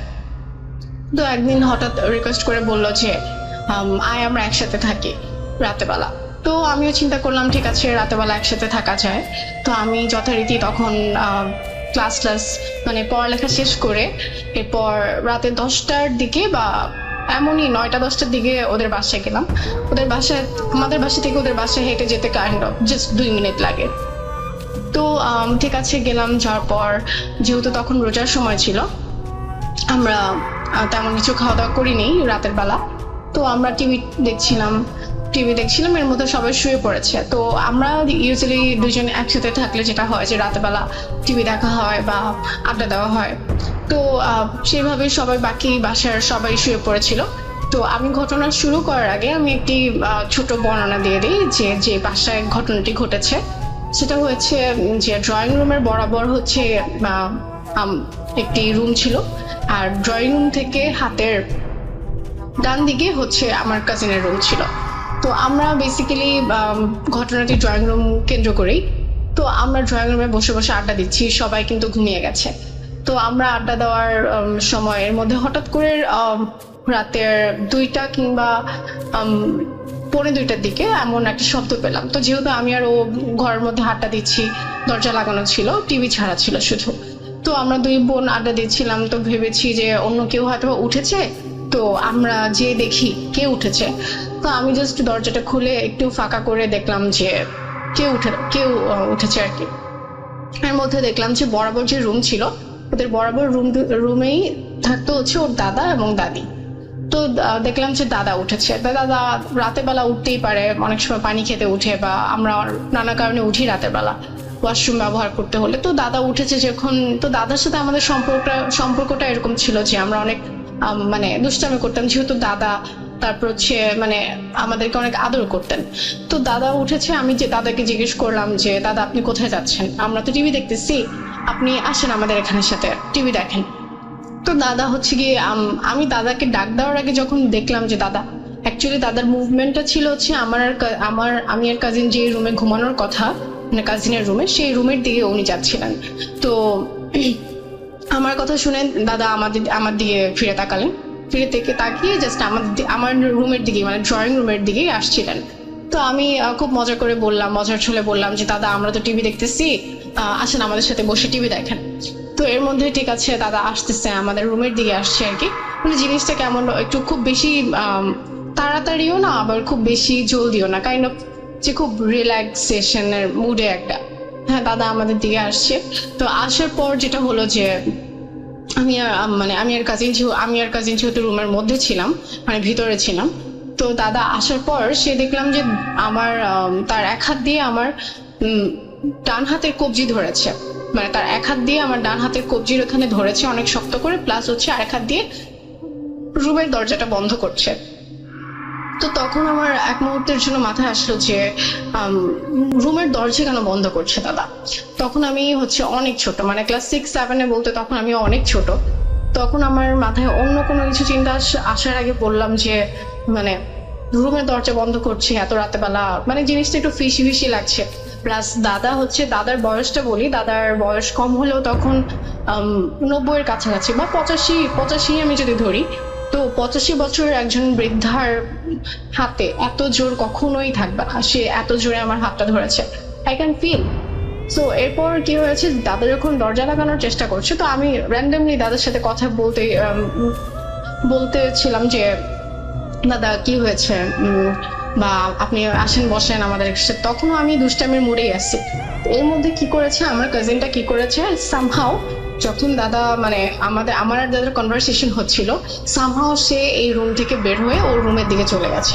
তো ওর রুমের আর ড্রয়িং রুমের ডিস্টেন্সটা কাইন্ড অফ কত একটা রুমের মতো, মানে 7-8 ফিটের মতো ডিস্টেন্স হবে ওর রুমের মধ্যে আর ড্রয়িং রুমের মধ্যে।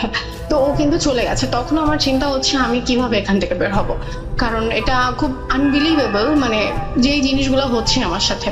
দাদা মেইন কথা হচ্ছে দাদা কোনো রিপ্লাই দিচ্ছে না। আমি দাদার সাথে অনবরত কথা বলছি কিন্তু দাদা কোনো রিপ্লাই দিচ্ছেন না। তো এরপর হচ্ছে আমি হাতটা ছেড়ে, আল্লাহর কি রহমত আমি জানি না, আমি হাত ছেড়ে দৌড় দিলাম। দৌড় দিয়ে ওর রুমে যে ড্রয়িং রুম থেকে ওর রুমে যে দরজাটা লাগিয়ে জাস্ট আমি কাঁপা শুরু করেছি যে মানে কি হলো, মানে কি হচ্ছে। তো আমি আমার কাজিনকে জিজ্ঞেস করলাম তুই আমাকে রেখে কেন চলে আসছিস। তো হি ওয়াজ লাইক যে আমি বের হওয়ার পর তোমাকে নিয়ে আসতাম। তো ও মানে এই জিনিসটা আমার খুব খারাপ লাগলো যে অ্যাকচুয়ালি কি হচ্ছিল। তো আমরা চলে আসার পর এর একটু পরে ড্রয়িং রুমে, যেহেতু আমরা বললাম যে ড্রয়িং রুমে আমরা আড্ডা দিচ্ছিলাম, টিভি দেখছিলাম, তো সেখানে আমার একটা টেলিফোন সেট ছিল। তখন আর কি ল্যান্ডলাইন আমরা যেগুলো ইউজ করি, তখন ল্যান্ডলাইন ছিল। তো ল্যান্ডলাইন বেজে উঠলো রাতের, তখন মানে অলমোস্ট 2টা বেজে গেছে। তো ভাবলাম ল্যান্ডলাইনের মধ্যে এত রাতেবেলা ফোন দেওয়ার তো কোনো মানুষ নাই, এত রাতেবেলা কেন ফোন বাজবে। তা আমরা আরো নার্ভাস হয়ে গেছি যে এত রাতেবেলা কি ফোন দিল, আমরা কি উঠে ফোন ধরবোই কিনা বা যাবো কিনা, এই সাহসটুকু আমাদের আর হচ্ছে না।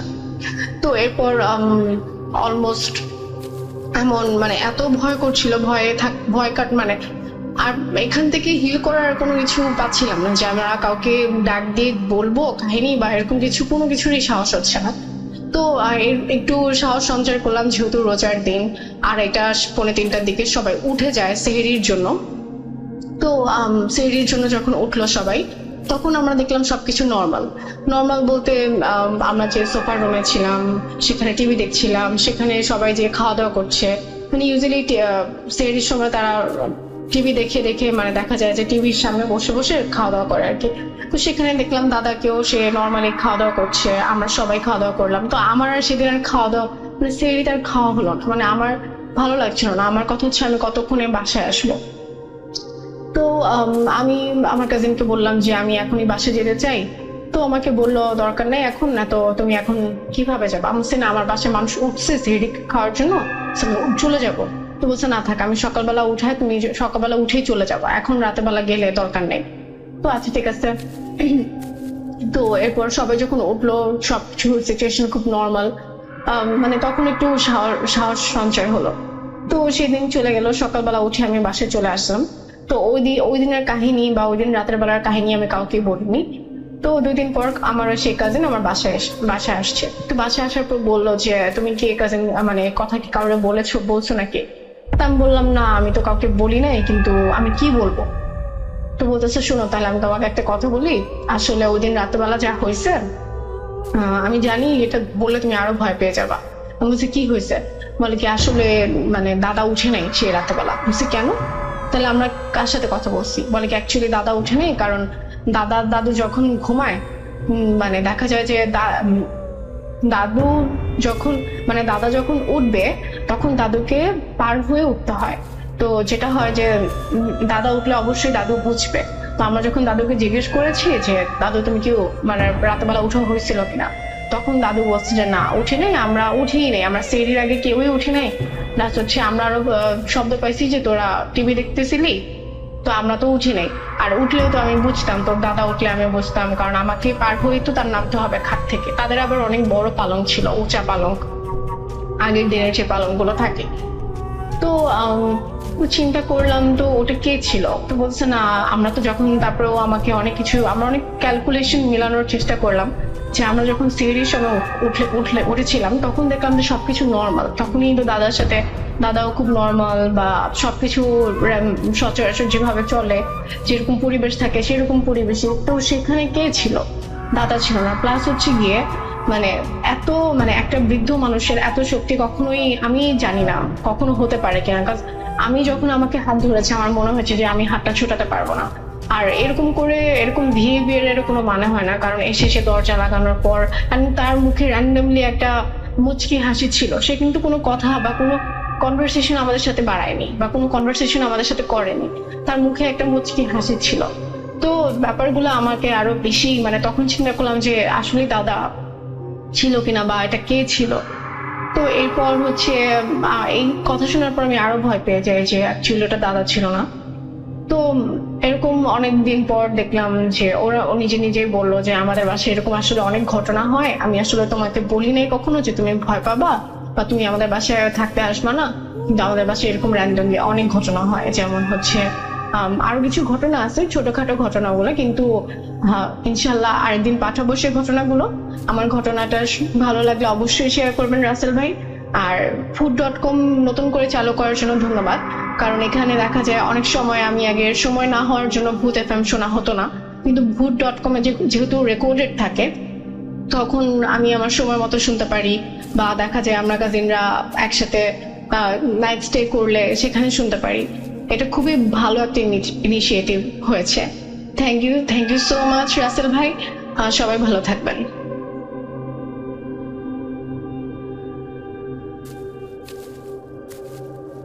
Spirit, be here with me.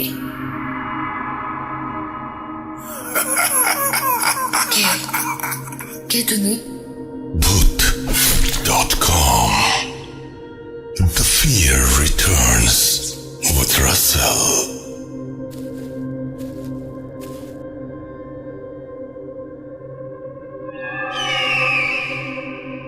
একবার আপনাদের সবাইকে স্বাগত জানাচ্ছি। আমি রাসেল, আশা করছি সবাই ভালো আছেন এবং ভালোর দলে আছেন। আমরা আমাদের পরবর্তী ঘটনায় যাব এবং আশা করছি যে এই ঘটনাটি আপনাদের অনেক বেশি আনন্দ দেবে, এবং এটি আমাদের লিসেনারের পাঠানো একটি ঘটনা। এবং এই সপ্তাহে আমরা প্রচুর পরিমাণে ঘটনা পেয়েছি যেগুলো ইমেল পেলে আমার সবসময় ভালো লাগে, এবং আজকেও ইমেল পেয়ে আমার ভালো লাগছে এবং আশা করছি যে আপনাদেরও ভালো লাগবে। আমরা চলে যাচ্ছি আমাদের ঘটনায়। আসসালামু আলাইকুম রাসেল ভাই, আশা করছি আপনি ভালো আছেন, কারণ আমি জানি আপনি সবসময় ভালোর দলে। আমি আমার একটা আগের সব পরিচয় দিয়েছেন এবং সবকিছু বলেছেন, এবং নতুন শো তিনি বলছেন যে কিন্তু আপনার অসীম চেষ্টায় নতুন করে ভূত.com আমাদের মাঝে উপহার দেওয়ার জন্য আপনাকে অনেক ভালোবাসা আর শুভকামনা। আমি আপনার ইউটিউবের সকল ভিডিও দেখি। করোনা পরিস্থিতির জন্য স্টুডিওতে গিয়ে ঘটনা বলাটা আমার পক্ষে সম্ভব হচ্ছে না। আমি চাই আপনি আমার ঘটনা পড়ে শোনান। এই সত্যি ঘটনাটি শুধুমাত্র ভূত.com এর শ্রোতাদের জন্য লিখছি। আমার লেখার মধ্যে কোনো ভুল হলে মাফ করবেন। আমার নাম রোহান খান, বগুড়াতে থাকি। এই হৃদয়হীন করা সত্যি ঘটনাটি আমার নানার কাছ থেকে শোনা, আর এই ঘটনাটি ঘটে আমার নানার সাথে। প্রসঙ্গত আমার নানার নামটা আমাকে এখানে গোপন রাখতে হচ্ছে। আমার নানারা ছিলেন দুই ভাই। আমার নানা ছিল বড়, আর একটা নানার ছোট ভাই ছিল। ঘটনার সাল ছিল 1975-76। ঘটনার জায়গাটি হচ্ছে বগুড়া, এবং বগুড়ার কোনো একটি জায়গা। সে সময় যোগাযোগ ব্যবস্থা তেমনটা ভালো ছিল না। আমার নানা শীতের মধ্যে খেজুর গাছ থেকে রস সংগ্রহ করতেন। সেই রস দিয়ে গুড় বানিয়ে বাজারে বিক্রি করে পুরো শীতের সিজনে তার সংসার চালাতেন। আমার নানাদের বেশ অনেক খেজুর গাছ ছিল, বেশ সুখেই তাদের দিন পার হচ্ছিল, কিন্তু বেশি সুখ নাকি কপালে সয় না। নানা বিকেলে প্রতিটা গাছে মাটির হাড়ি লাগিয়ে আসতেন খেজুরের রস সংগ্রহ করার জন্য, আর ভোরে সেগুলো গাছ থেকে নামিয়ে নিয়ে আসতেন। তারপর সেগুলো গুড় আর লালি বানিয়ে বাজারে বিক্রি করতেন। আমার নানাকে রস সংগ্রহ করতে তার বন্ধু বাসেদ সাহায্য করতেন। প্রতিদিনের মতোই ভালোই চলছিল সবকিছু, কিন্তু সমস্যা হলো কিছুদিন থেকে আমার বড় নানা আমার বন্ধু বাসেদ মিলে একদিন বিকেলে গাছে খেজুরের রস নামানোর জন্য মাটির হাড়ি লাগাচ্ছিলেন। বিশাল বড় একটা পুকুরের পাড় দিয়ে সেই খেজুর গাছগুলো, আর গাছগুলো থেকে পুকুর পাড় থেকে একটু দূরে জঙ্গলে। আমার নানা সেই জঙ্গলে গাছে মাটির হাড়ি লাগিয়ে বাসায় ফিরলেন, আর খুব ভোরে উঠে গেলেন সেই রস সংগ্রহ করতে। কিন্তু হাড়ি গাছ থেকে নামানোর পর দেখলেন পুরো হাড়ি ফাঁকা, একটুও রস নেই। আর আমার নানা অবাক হয়ে গেলেন, এত শীত আর কুয়াশা তবু একটু রসও হাড়িতে জমা হয়নি। কিন্তু অবাক করা বিষয় এটা যে শুধুমাত্র জঙ্গলের ভেতর যে গাছগুলো, শুধু সেই হাড়িগুলো ফাঁকা, আর পুকুর পাড়ের গাছগুলোর হাড়িতে রস ভরে গেছে। আমার নানা 7-5 না ভেবে আবার বিকেলে গাছগুলোতে মাটির হাড়ি লাগিয়ে আসেন, কিন্তু আবার সেই একই ঘটনা ঘটে। পুকুর পাড়ের গাছগুলোতে হাড়িতে রস ভরে যায়, আর জঙ্গলের গাছগুলোতে হাড়ি ফাঁকা। তখন আমার নানা ভাবলো, হয়তো এইটাকেও দুষ্টুমি করে রাতে জঙ্গলের খেজুরের রসগুলো চুরি করে খাচ্ছে বা নিয়ে যাচ্ছে। কিন্তু আশেপাশে কোনো বাড়িঘরও নেই। তখন নানা আর বন্ধু মিলে ঠিক করলেন তারা 1 সপ্তাহ পর রাতে কিছুটা সময় পাহারা দেবেন। যেই ভাবা সেই কাজ। প্রথম সপ্তাহে আমার নানা পাহারা দিলেন, কিন্তু কিছুতেই কোনো সমাধান পাচ্ছিলেন না। পরের সপ্তাহে নানার বন্ধু একাই ঠিক করলেন যে রস চুরি করে তাকে হাতে নাতে ধরবেন, এবং সেইভাবে তিনি হ্যারিকেন আর একটা লাঠি নিয়ে সেই জঙ্গলে গেলেন পাহারা দিতে। সময় পার হয়ে যাচ্ছে, কিন্তু কাউকে দেখতে পাচ্ছেন না। ঠিক করেন বাড়িতে ফিরে আসবেন। হঠাৎ তিনি খেয়াল করলেন কেউ একজন গাছে হামাগুড়ি দিয়ে উঠছেন। তিনি ভাবলেন, আজ তোর একদিন কি আমার একদিন। এইভাবে তিনি লাঠি আর হারিকেন নিয়ে এক দৌড়ে গাছের কাছে চলে যান। কিন্তু হারিকেনের মিটিমিটি আলো আর জ্যোৎস্নার আলো যেটা দেখলেন, সেটা দেখার জন্য তারা মোটেও প্রস্তুত ছিলেন না। তিনি দেখলেন মানুষের মতো একটা অবয়ব গাছ থেকে নেমে আসছে, আর বুঝতে বাকি রইল না যে আজ কপালে অনেক খারাপ কিছু ঘটতে যাচ্ছে। তিনি অনুভব করলেন তার পুরো শরীর অবশ হয়ে যাচ্ছে। তিনি ধীরে ধীরে মাটিতে বসে যাচ্ছেন, আর সেই অবয়বটা কাছে হামাগুড়ি দিয়ে এগিয়ে আসছে। তারপর তিনি এটা দেখে নিজেকে আর সামাল দিতে না পেরে সেন্সলেস হয়ে যান। তারপর তিনি নিজেকে আবিষ্কার করলেন তার নিজের ঘরে। তিনি জানতে চাইলে আমার নানা বলেন যে তিনি গাছ থেকে হাড়ি নামাতে গিয়েছিলেন, তখন দেখলেন সে গাছের নিচে তিনি সেন্সলেস হয়ে পড়ে আছেন। তখন আমার নানা তাকে বাসায় নিয়ে আসেন।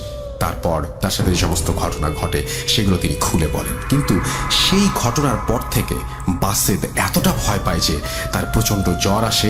তাকে অনেক কবিরাজে ডাক্তার দেখানো হয়, তবুও তার জ্বর কমে না। তার কিছুদিন পরে বাসেদ মারা যায়।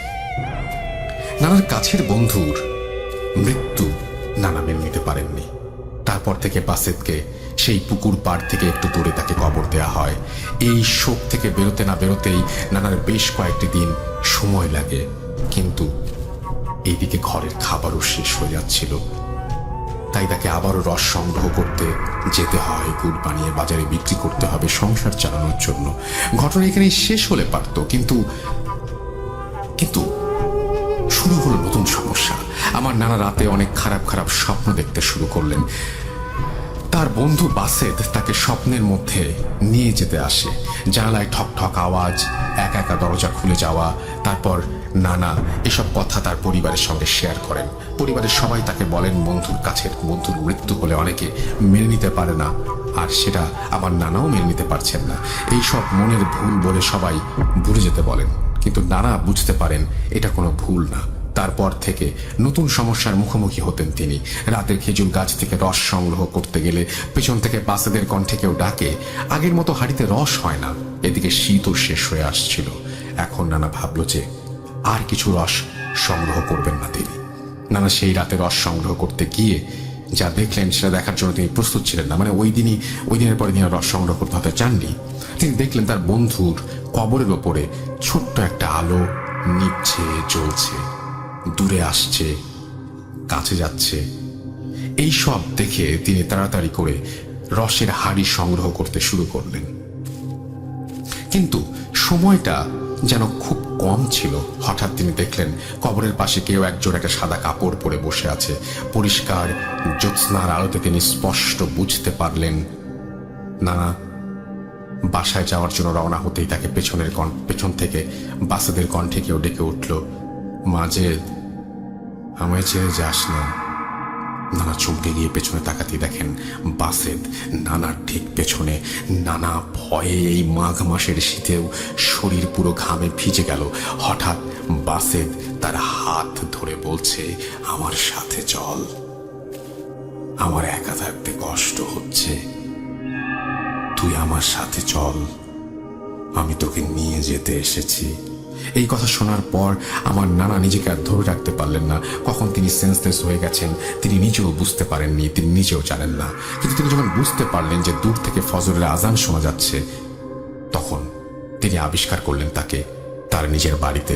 হুজুরকে সব ঘটনা খুলে বলার পর তিনি বলেন ওটা একটা বদ জিন ছিল। বাসে তার নানার অনেক ক্ষতি করতে চেয়েছিল, তারই শিকার। পরবর্তীতে নানা কিন্তু তার ভাগ্য ভালো যে কিছু করতে পারেনি। তারপর সেই হুজুরের চিকিৎসাতে নানা আস্তে আস্তে সুস্থ হয়ে ওঠে। এটাই ছিল আমার নানার সাথে ঘটে যাওয়া ঘটনা। বিশ্বাস করা বা না করাটা আপনার ব্যাপার। আমার নানা এখনো বেঁচে নেই, আল্লাহ তাকে যেন জান্নাতবাসী করেন। ভালো থাকবেন সবাই, আর আমার জন্য দোয়া করবেন। আমার কাছে এরকম আরো অনেক ঘটনা রয়েছে, গ্রামের ঘটনা, সুন্দর ঘটনা। সময় করে লিখে পাঠাবো। আসসালামু আলাইকুম। রোহান খান, নামাজঘর, বগুড়া। আমরা চলে যাব আমাদের পরবর্তী ঘটনা। এটাই ছিল ঘটনা। আশা করছি আপনাদের ভালো লেগেছে, এবং আমি জানি যে আপনারা যারা শুনছেন তারা অনেকেই হয়তো বাইক চালান, এবং বাইক রিলেটেড একটা ঘটনা শুনে আসলে কেমন হয়। মাঝে মাঝে কিন্তু আমরা বাইক রিলেটেড এরকম অনেক ঘটনা পাই, তাই না? তো আমরা পরবর্তী যে ঘটনাটি শুনবো সেটি বাইক রিলেটেড একটি ঘটনা। আশা করছি যে এই ঘটনাটিও আপনাদের ভালো লাগবে এবং এই ঘটনাটিও আপনাদের সমানভাবে আনন্দ দেবে। চলুন কথা না বাড়িয়ে আমরা বাইক রিলেটেড ঘটনা চলে যাই, এবং 31 অক্টোবর মনে করিয়ে দিই হ্যালোইন। আপনারা বেশি বেশি করে ঘটনা পাঠান হ্যালোইন স্পেশাল এপিসোডের জন্য। যদি কেউ স্টুডিওতে এসে হাজির হতে চান তাহলে সেটাও করতে পারেন। আপনারা আমন্ত্রিত আমাদের স্টুডিওতে। আশা করছি যে আপনারা বেশি বেশি করে ঘটনা পাঠাবেন। চলুন চলে যাই আমাদের পরবর্তী ঘটনায়। আসসালামু আলাইকুম রাসেল ভাই, আশা করি আপনি ভালো আছেন। আমি ফাহাদ ওয়েদুল্লাহ বলছি খুলনা বিভাগের নড়াইল জেলা থেকে। আমার গ্রামের নাম হচ্ছে মহাজন। তো রাসেল ভাই 2014 থেকে আমি আপনাকে শুনছি, আপনার প্রোগ্রামটি শুনছি। অসম্ভব ভালো লাগে আপনার এই প্রোগ্রামটি। তো আশা করি প্রোগ্রামটি চালিয়ে যাবেন, ভূত এফএমের মতো বন্ধ করে দিবেন না প্লিজ। যাই হোক, লিসনারদের জন্য আমার একটা কথা আছে। লিসনার যারা শুনছেন সবাইকে বলছি যে অনেকে আছেন বিশ্বাস করেন না, অনেকে আছে বিশ্বাস করেন। তো আমি একটা কথাই বলতে চাই যে এগুলা যাদের সাথে ঘটে, যারা এক্সপেরিয়েন্স করে, একমাত্র তারাই বুঝে আসলে এগুলা আসলেই ঘটে কিনা। আর আমিও রাসেল ভাইয়ের মতো একটা কথা বলবো, বিশ্বাস করা না করা একমাত্র আপনারই ব্যাপার, সম্পূর্ণ আপনার ব্যাপার। তো যাই হোক, আমি ঘটনায় চলে যাচ্ছি। তো ঘটনার দিন আমাদের একটা পিকনিকের প্রোগ্রাম হয় বাজারে। তো আমরা 10-12 জন ফ্রেন্ড মিলে পিকনিকটা করছি। তো রান্না বান্না তখনও 10টা বাজে, আরো মিনিমাম 1 ঘন্টা লাগবে রান্না বান্না শেষ হইতে। তো ভাবলাম যে এই সময়টা লেটস হ্যাভ আ রাইড। আমাদের একটা পালসার বাইক ছিল। তো আমি আর আমার একটা ফ্রেন্ড, ওর নাম হচ্ছে প্লাবন, আমরা দুজন মিলে একটা আমাদের গ্রামের ভিতর দিয়ে মেইন রোড, বললাম যে ওই রোডটাতে আমরা একটু স্পিড অ্যাচিভ করার ট্রাই করি, কতটুকু উঠে, মানে এই বয়সটাতে এই এজটাতে যা হয় আর কি, যদি ওটা ঠিক না।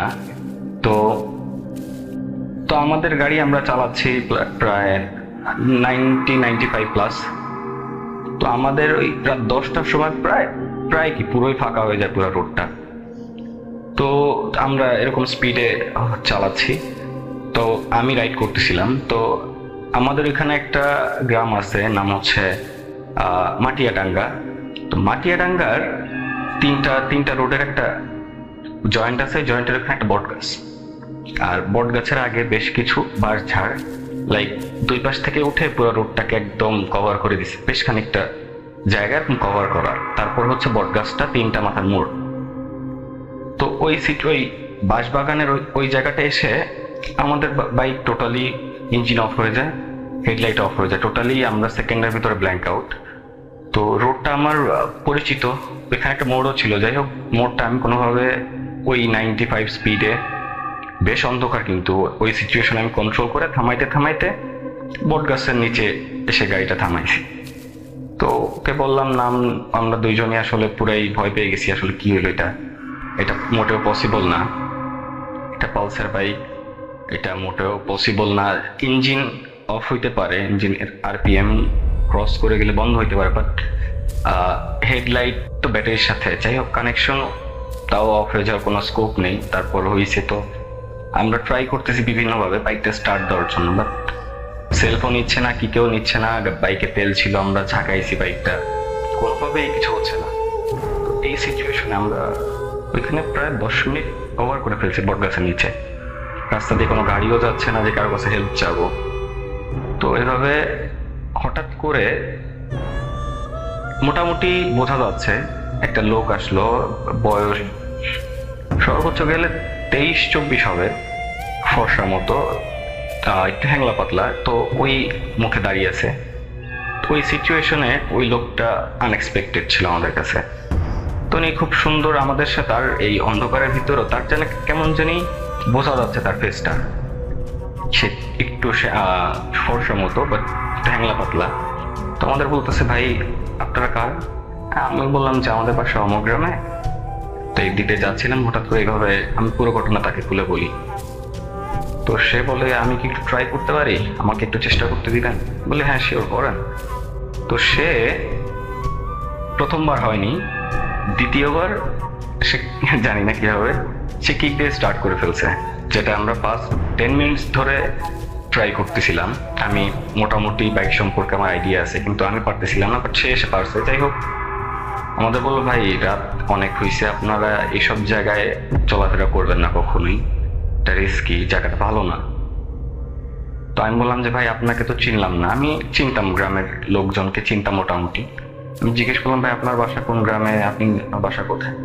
তো সে কেমন জানি আঙ্গুলটা, মানে কোনো একটা রোডের দিকেও না, একদম বাঁশঝাড়ের দিকে আঙ্গুলটা তুলছে। তা আমি আসলে ভেবা চেকে খাই যে আসলে কি হইলো, ওদিকে হাত করলো।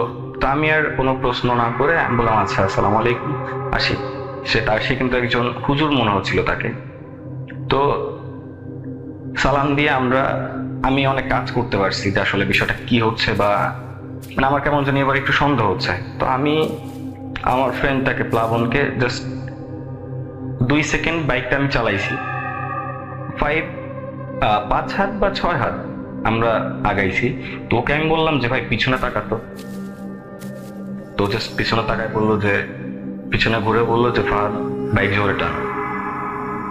তো মানে টোটালি সে ওই 2 সেকেন্ডের ভিতরে একদম হাওয়া, সে তাকে আমাদের দেখার কথা, কিন্তু সে 2 সেকেন্ডের ভিতরে কোন দিকে গেল হাওয়া। তো আমি বাসায় চলে আসি বাইক টেনে, ওই দিন আর পিকনিকে যাইনি। তো ভাই আমি পরে খোঁজখবর নিয়েছি, বাইকের কাছেও খোঁজখবর নিয়েছি। এটা আসলে বাইকটা ব্যাটারি থেকে কোনোভাবেই, হেডলাইট তো ব্যাটারিতে চলে, তো কোনোভাবে বন্ধ হওয়ার কথা না। তো আর একটা বিষয় হচ্ছে, গ্রামের কিছু প্রবীণ মুরব্বীদের কাছে আসলে বিষয়টা আমি মেনে নিতে পারতেছিলাম না। তো যেহেতু আপনাকে আমি শুনি, আসলে আমার ইচ্ছে ছিল যে দেখি এটা গভীরে যে কি হয়। তো আমি প্রবীণদের কাছে জিজ্ঞেস করে শুনলাম যে আমাদের ওই দিক থেকে বাস চলাচল করে আমাদের বাসার সামনে দিয়ে, মহাজন টু ঢাকা। তো ওই রোডে এক সময় একটা ড্রাইভার দেখছে যে রোডের ভিতরে অনেক বড় একটা অজগর, অনেক বড়।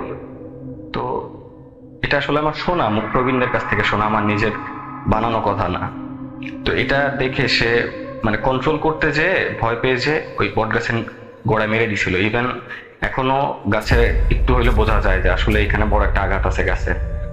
তো গাছে মেরে দেয়। তো সে 5 সাইডটা বাঁচায় নেয়, তার অনেক বেশি, তো মানে তার হতাহত হয়নি, সে অনেক বেশি কাটাছেঁড়া, সবারই খুব বাজে অবস্থা ছিল। তো এটাই হচ্ছে ঘটনা। তো আমার যা মনে হচ্ছে ভাই, আমার মনে হলে কি হবে তারপরও বলি, যেমন হতে পারে যে আমরা এই যে ঘটনাটা, এই জায়গাটা আসলেই খারাপ, আমরা যেটা ফেস করছি, কোন একটা ভালো কিছু এসে আমাদেরকে সেভ করছে, আমাদের সাথে হয়তো খারাপ কিছু হতে পারতো। তো এইটা আমি জানি না এটা কোনো ভৌতিক কাহিনী কিনা, এটা কি আসলে আমার লাইফে ঘটছে, এটা আমার কাছে হরর মনে হয়েছে। লিটারেলি আমি একা একটা রুমে বসে আপনাকে বলছি, তা আমার লিটারেলি আমি ঘেমে যাচ্ছি। তো এই ছিল রাসেল ভাই ঘটনা। ভালো থাকবেন, আমার জন্য দোয়া করবেন। ভূত FM, ভূত.com, এখন তো ভূত.com চালিয়ে যান। যদি আমার এই ঘটনাটা সিলেক্টেড হয় আমাকে অবশ্যই জানাবেন। আপনার ফিডব্যাকের জন্য আমি আসলে অধীর আগ্রহে অপেক্ষা করতেছি। আবার আপনাদের স্বাগত জানাচ্ছি আমি রাসেল, ভূত.com-এ। আশা করছি আপনাদের ঘটনাগুলো আজকে আনন্দ দিতে পেরেছে। সামনে হ্যালোইন, আপনাদের ঘটনার প্রত্যাশী আমরা, এবং আশা করছি যে আপনারা ঘটনা পাঠিয়ে দিবেন খুব দ্রুত। এবং সেই ঘটনা পাঠাতে হলে আমাদের ইমেল অ্যাড্রেস মনে রাখতে হবে। আমাদের ইমেল অ্যাড্রেস হচ্ছে russell.booth.com@gmail.com। আপনার নাম, ঠিকানা এবং ফোন নাম্বার সহ আপনার জীবনে ঘটে যাওয়া বা আপনার জানা সেরা ঘটনা লিখে পাঠিয়ে দিন আমাদের কাছে। ঘটনার শুরুতে অবশ্যই উল্লেখ করুন যে ঘটনাটি আপনি স্টুডিওতে এসে শেয়ার করতে চান, নাকি আপনি চান আপনার ঘটনা আমরা পড়ে শোনাই। যারা দেশের বাইরে রয়েছেন তারা সরাসরি অডিও ক্লিপ পাঠাতে পারেন বা লিখেও পাঠাতে পারেন ঘটনাটি। আপনাদের লেখা যেমন চমৎকার, আপনাদের অনেকের বলা চমৎকার। একটা চমৎকার ঘটনা আমি এই সপ্তাহে ফেলে দিয়েছি, যেটা ফেলে দেওয়া একেবারেই উচিত হয়নি, কিন্তু যিনি রেকর্ড করেছেন তিনি রাস্তার মাঝখানে হয়তো করেছেন, চারিদিকে অনেক হর্ন, অনেক গাড়ির আওয়াজ, দেশের বাইরে করেছেন তিনি। হয়তো ওইটুকু সময় তিনি ফ্রি মানে ছিলেন, বা ওইটুকু সময় তিনি আলাদা করে রাখতে পেরেছিলেন ভূত.com-এর জন্য। I am really sorry, but মানে আপনারা কি হয়তো শুনতে পেতেন। আমি থেকে রিকোয়েস্ট করেছি আবার নতুন করে ঘটনাটি একটি হোয়াইট প্লেসে রেকর্ড করে দেওয়ার জন্য। তো যাই হোক, আমাদের সামনে হ্যালোইন এবং সামনে লাইভ, সো আমরা অনেক বেশি এক্সাইটেড। আশা করছি আপনারাও excited, because this is your show and মানে you have to be excited for this, right? এবং আমি জানি যে এক্সাইটিং লাগছে আপনার কাছে আমার মতোই। তো যাই হোক, কথা হবে আবারও আগামী সপ্তাহে। বুঝতেই পারছেন আজকে একদম শেষ সময়ে চলে এসেছি। অনেকগুলো ঘটনা আজকে শেয়ার করলাম, জানি না কেমন হয়েছে। যদি খারাপ হয় মাফ করে দেবেন, আর যদি ভালো হয় তাহলে অবশ্যই অবশ্যই আরও বেশি আমাদের উৎসাহিত করবেন। আমার পরীক্ষা কেমন হলো জানার প্রত্যাশায় আমাদের ফেসবুক পেজে লিখতে পারেন www.facebook.com/russell.স্বাধীন। বিদায় নিচ্ছে, আবারও ফিরে আসবো আগামী সপ্তাহে। সেই পর্যন্ত সবাই ভালো থাকুন, সুস্থ থাকুন এবং মোস্ট ইম্পর্টেন্টলি নিরাপদে থাকুন। Tata. Spirit, be here with me.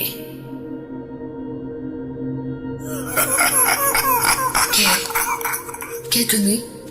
ভূত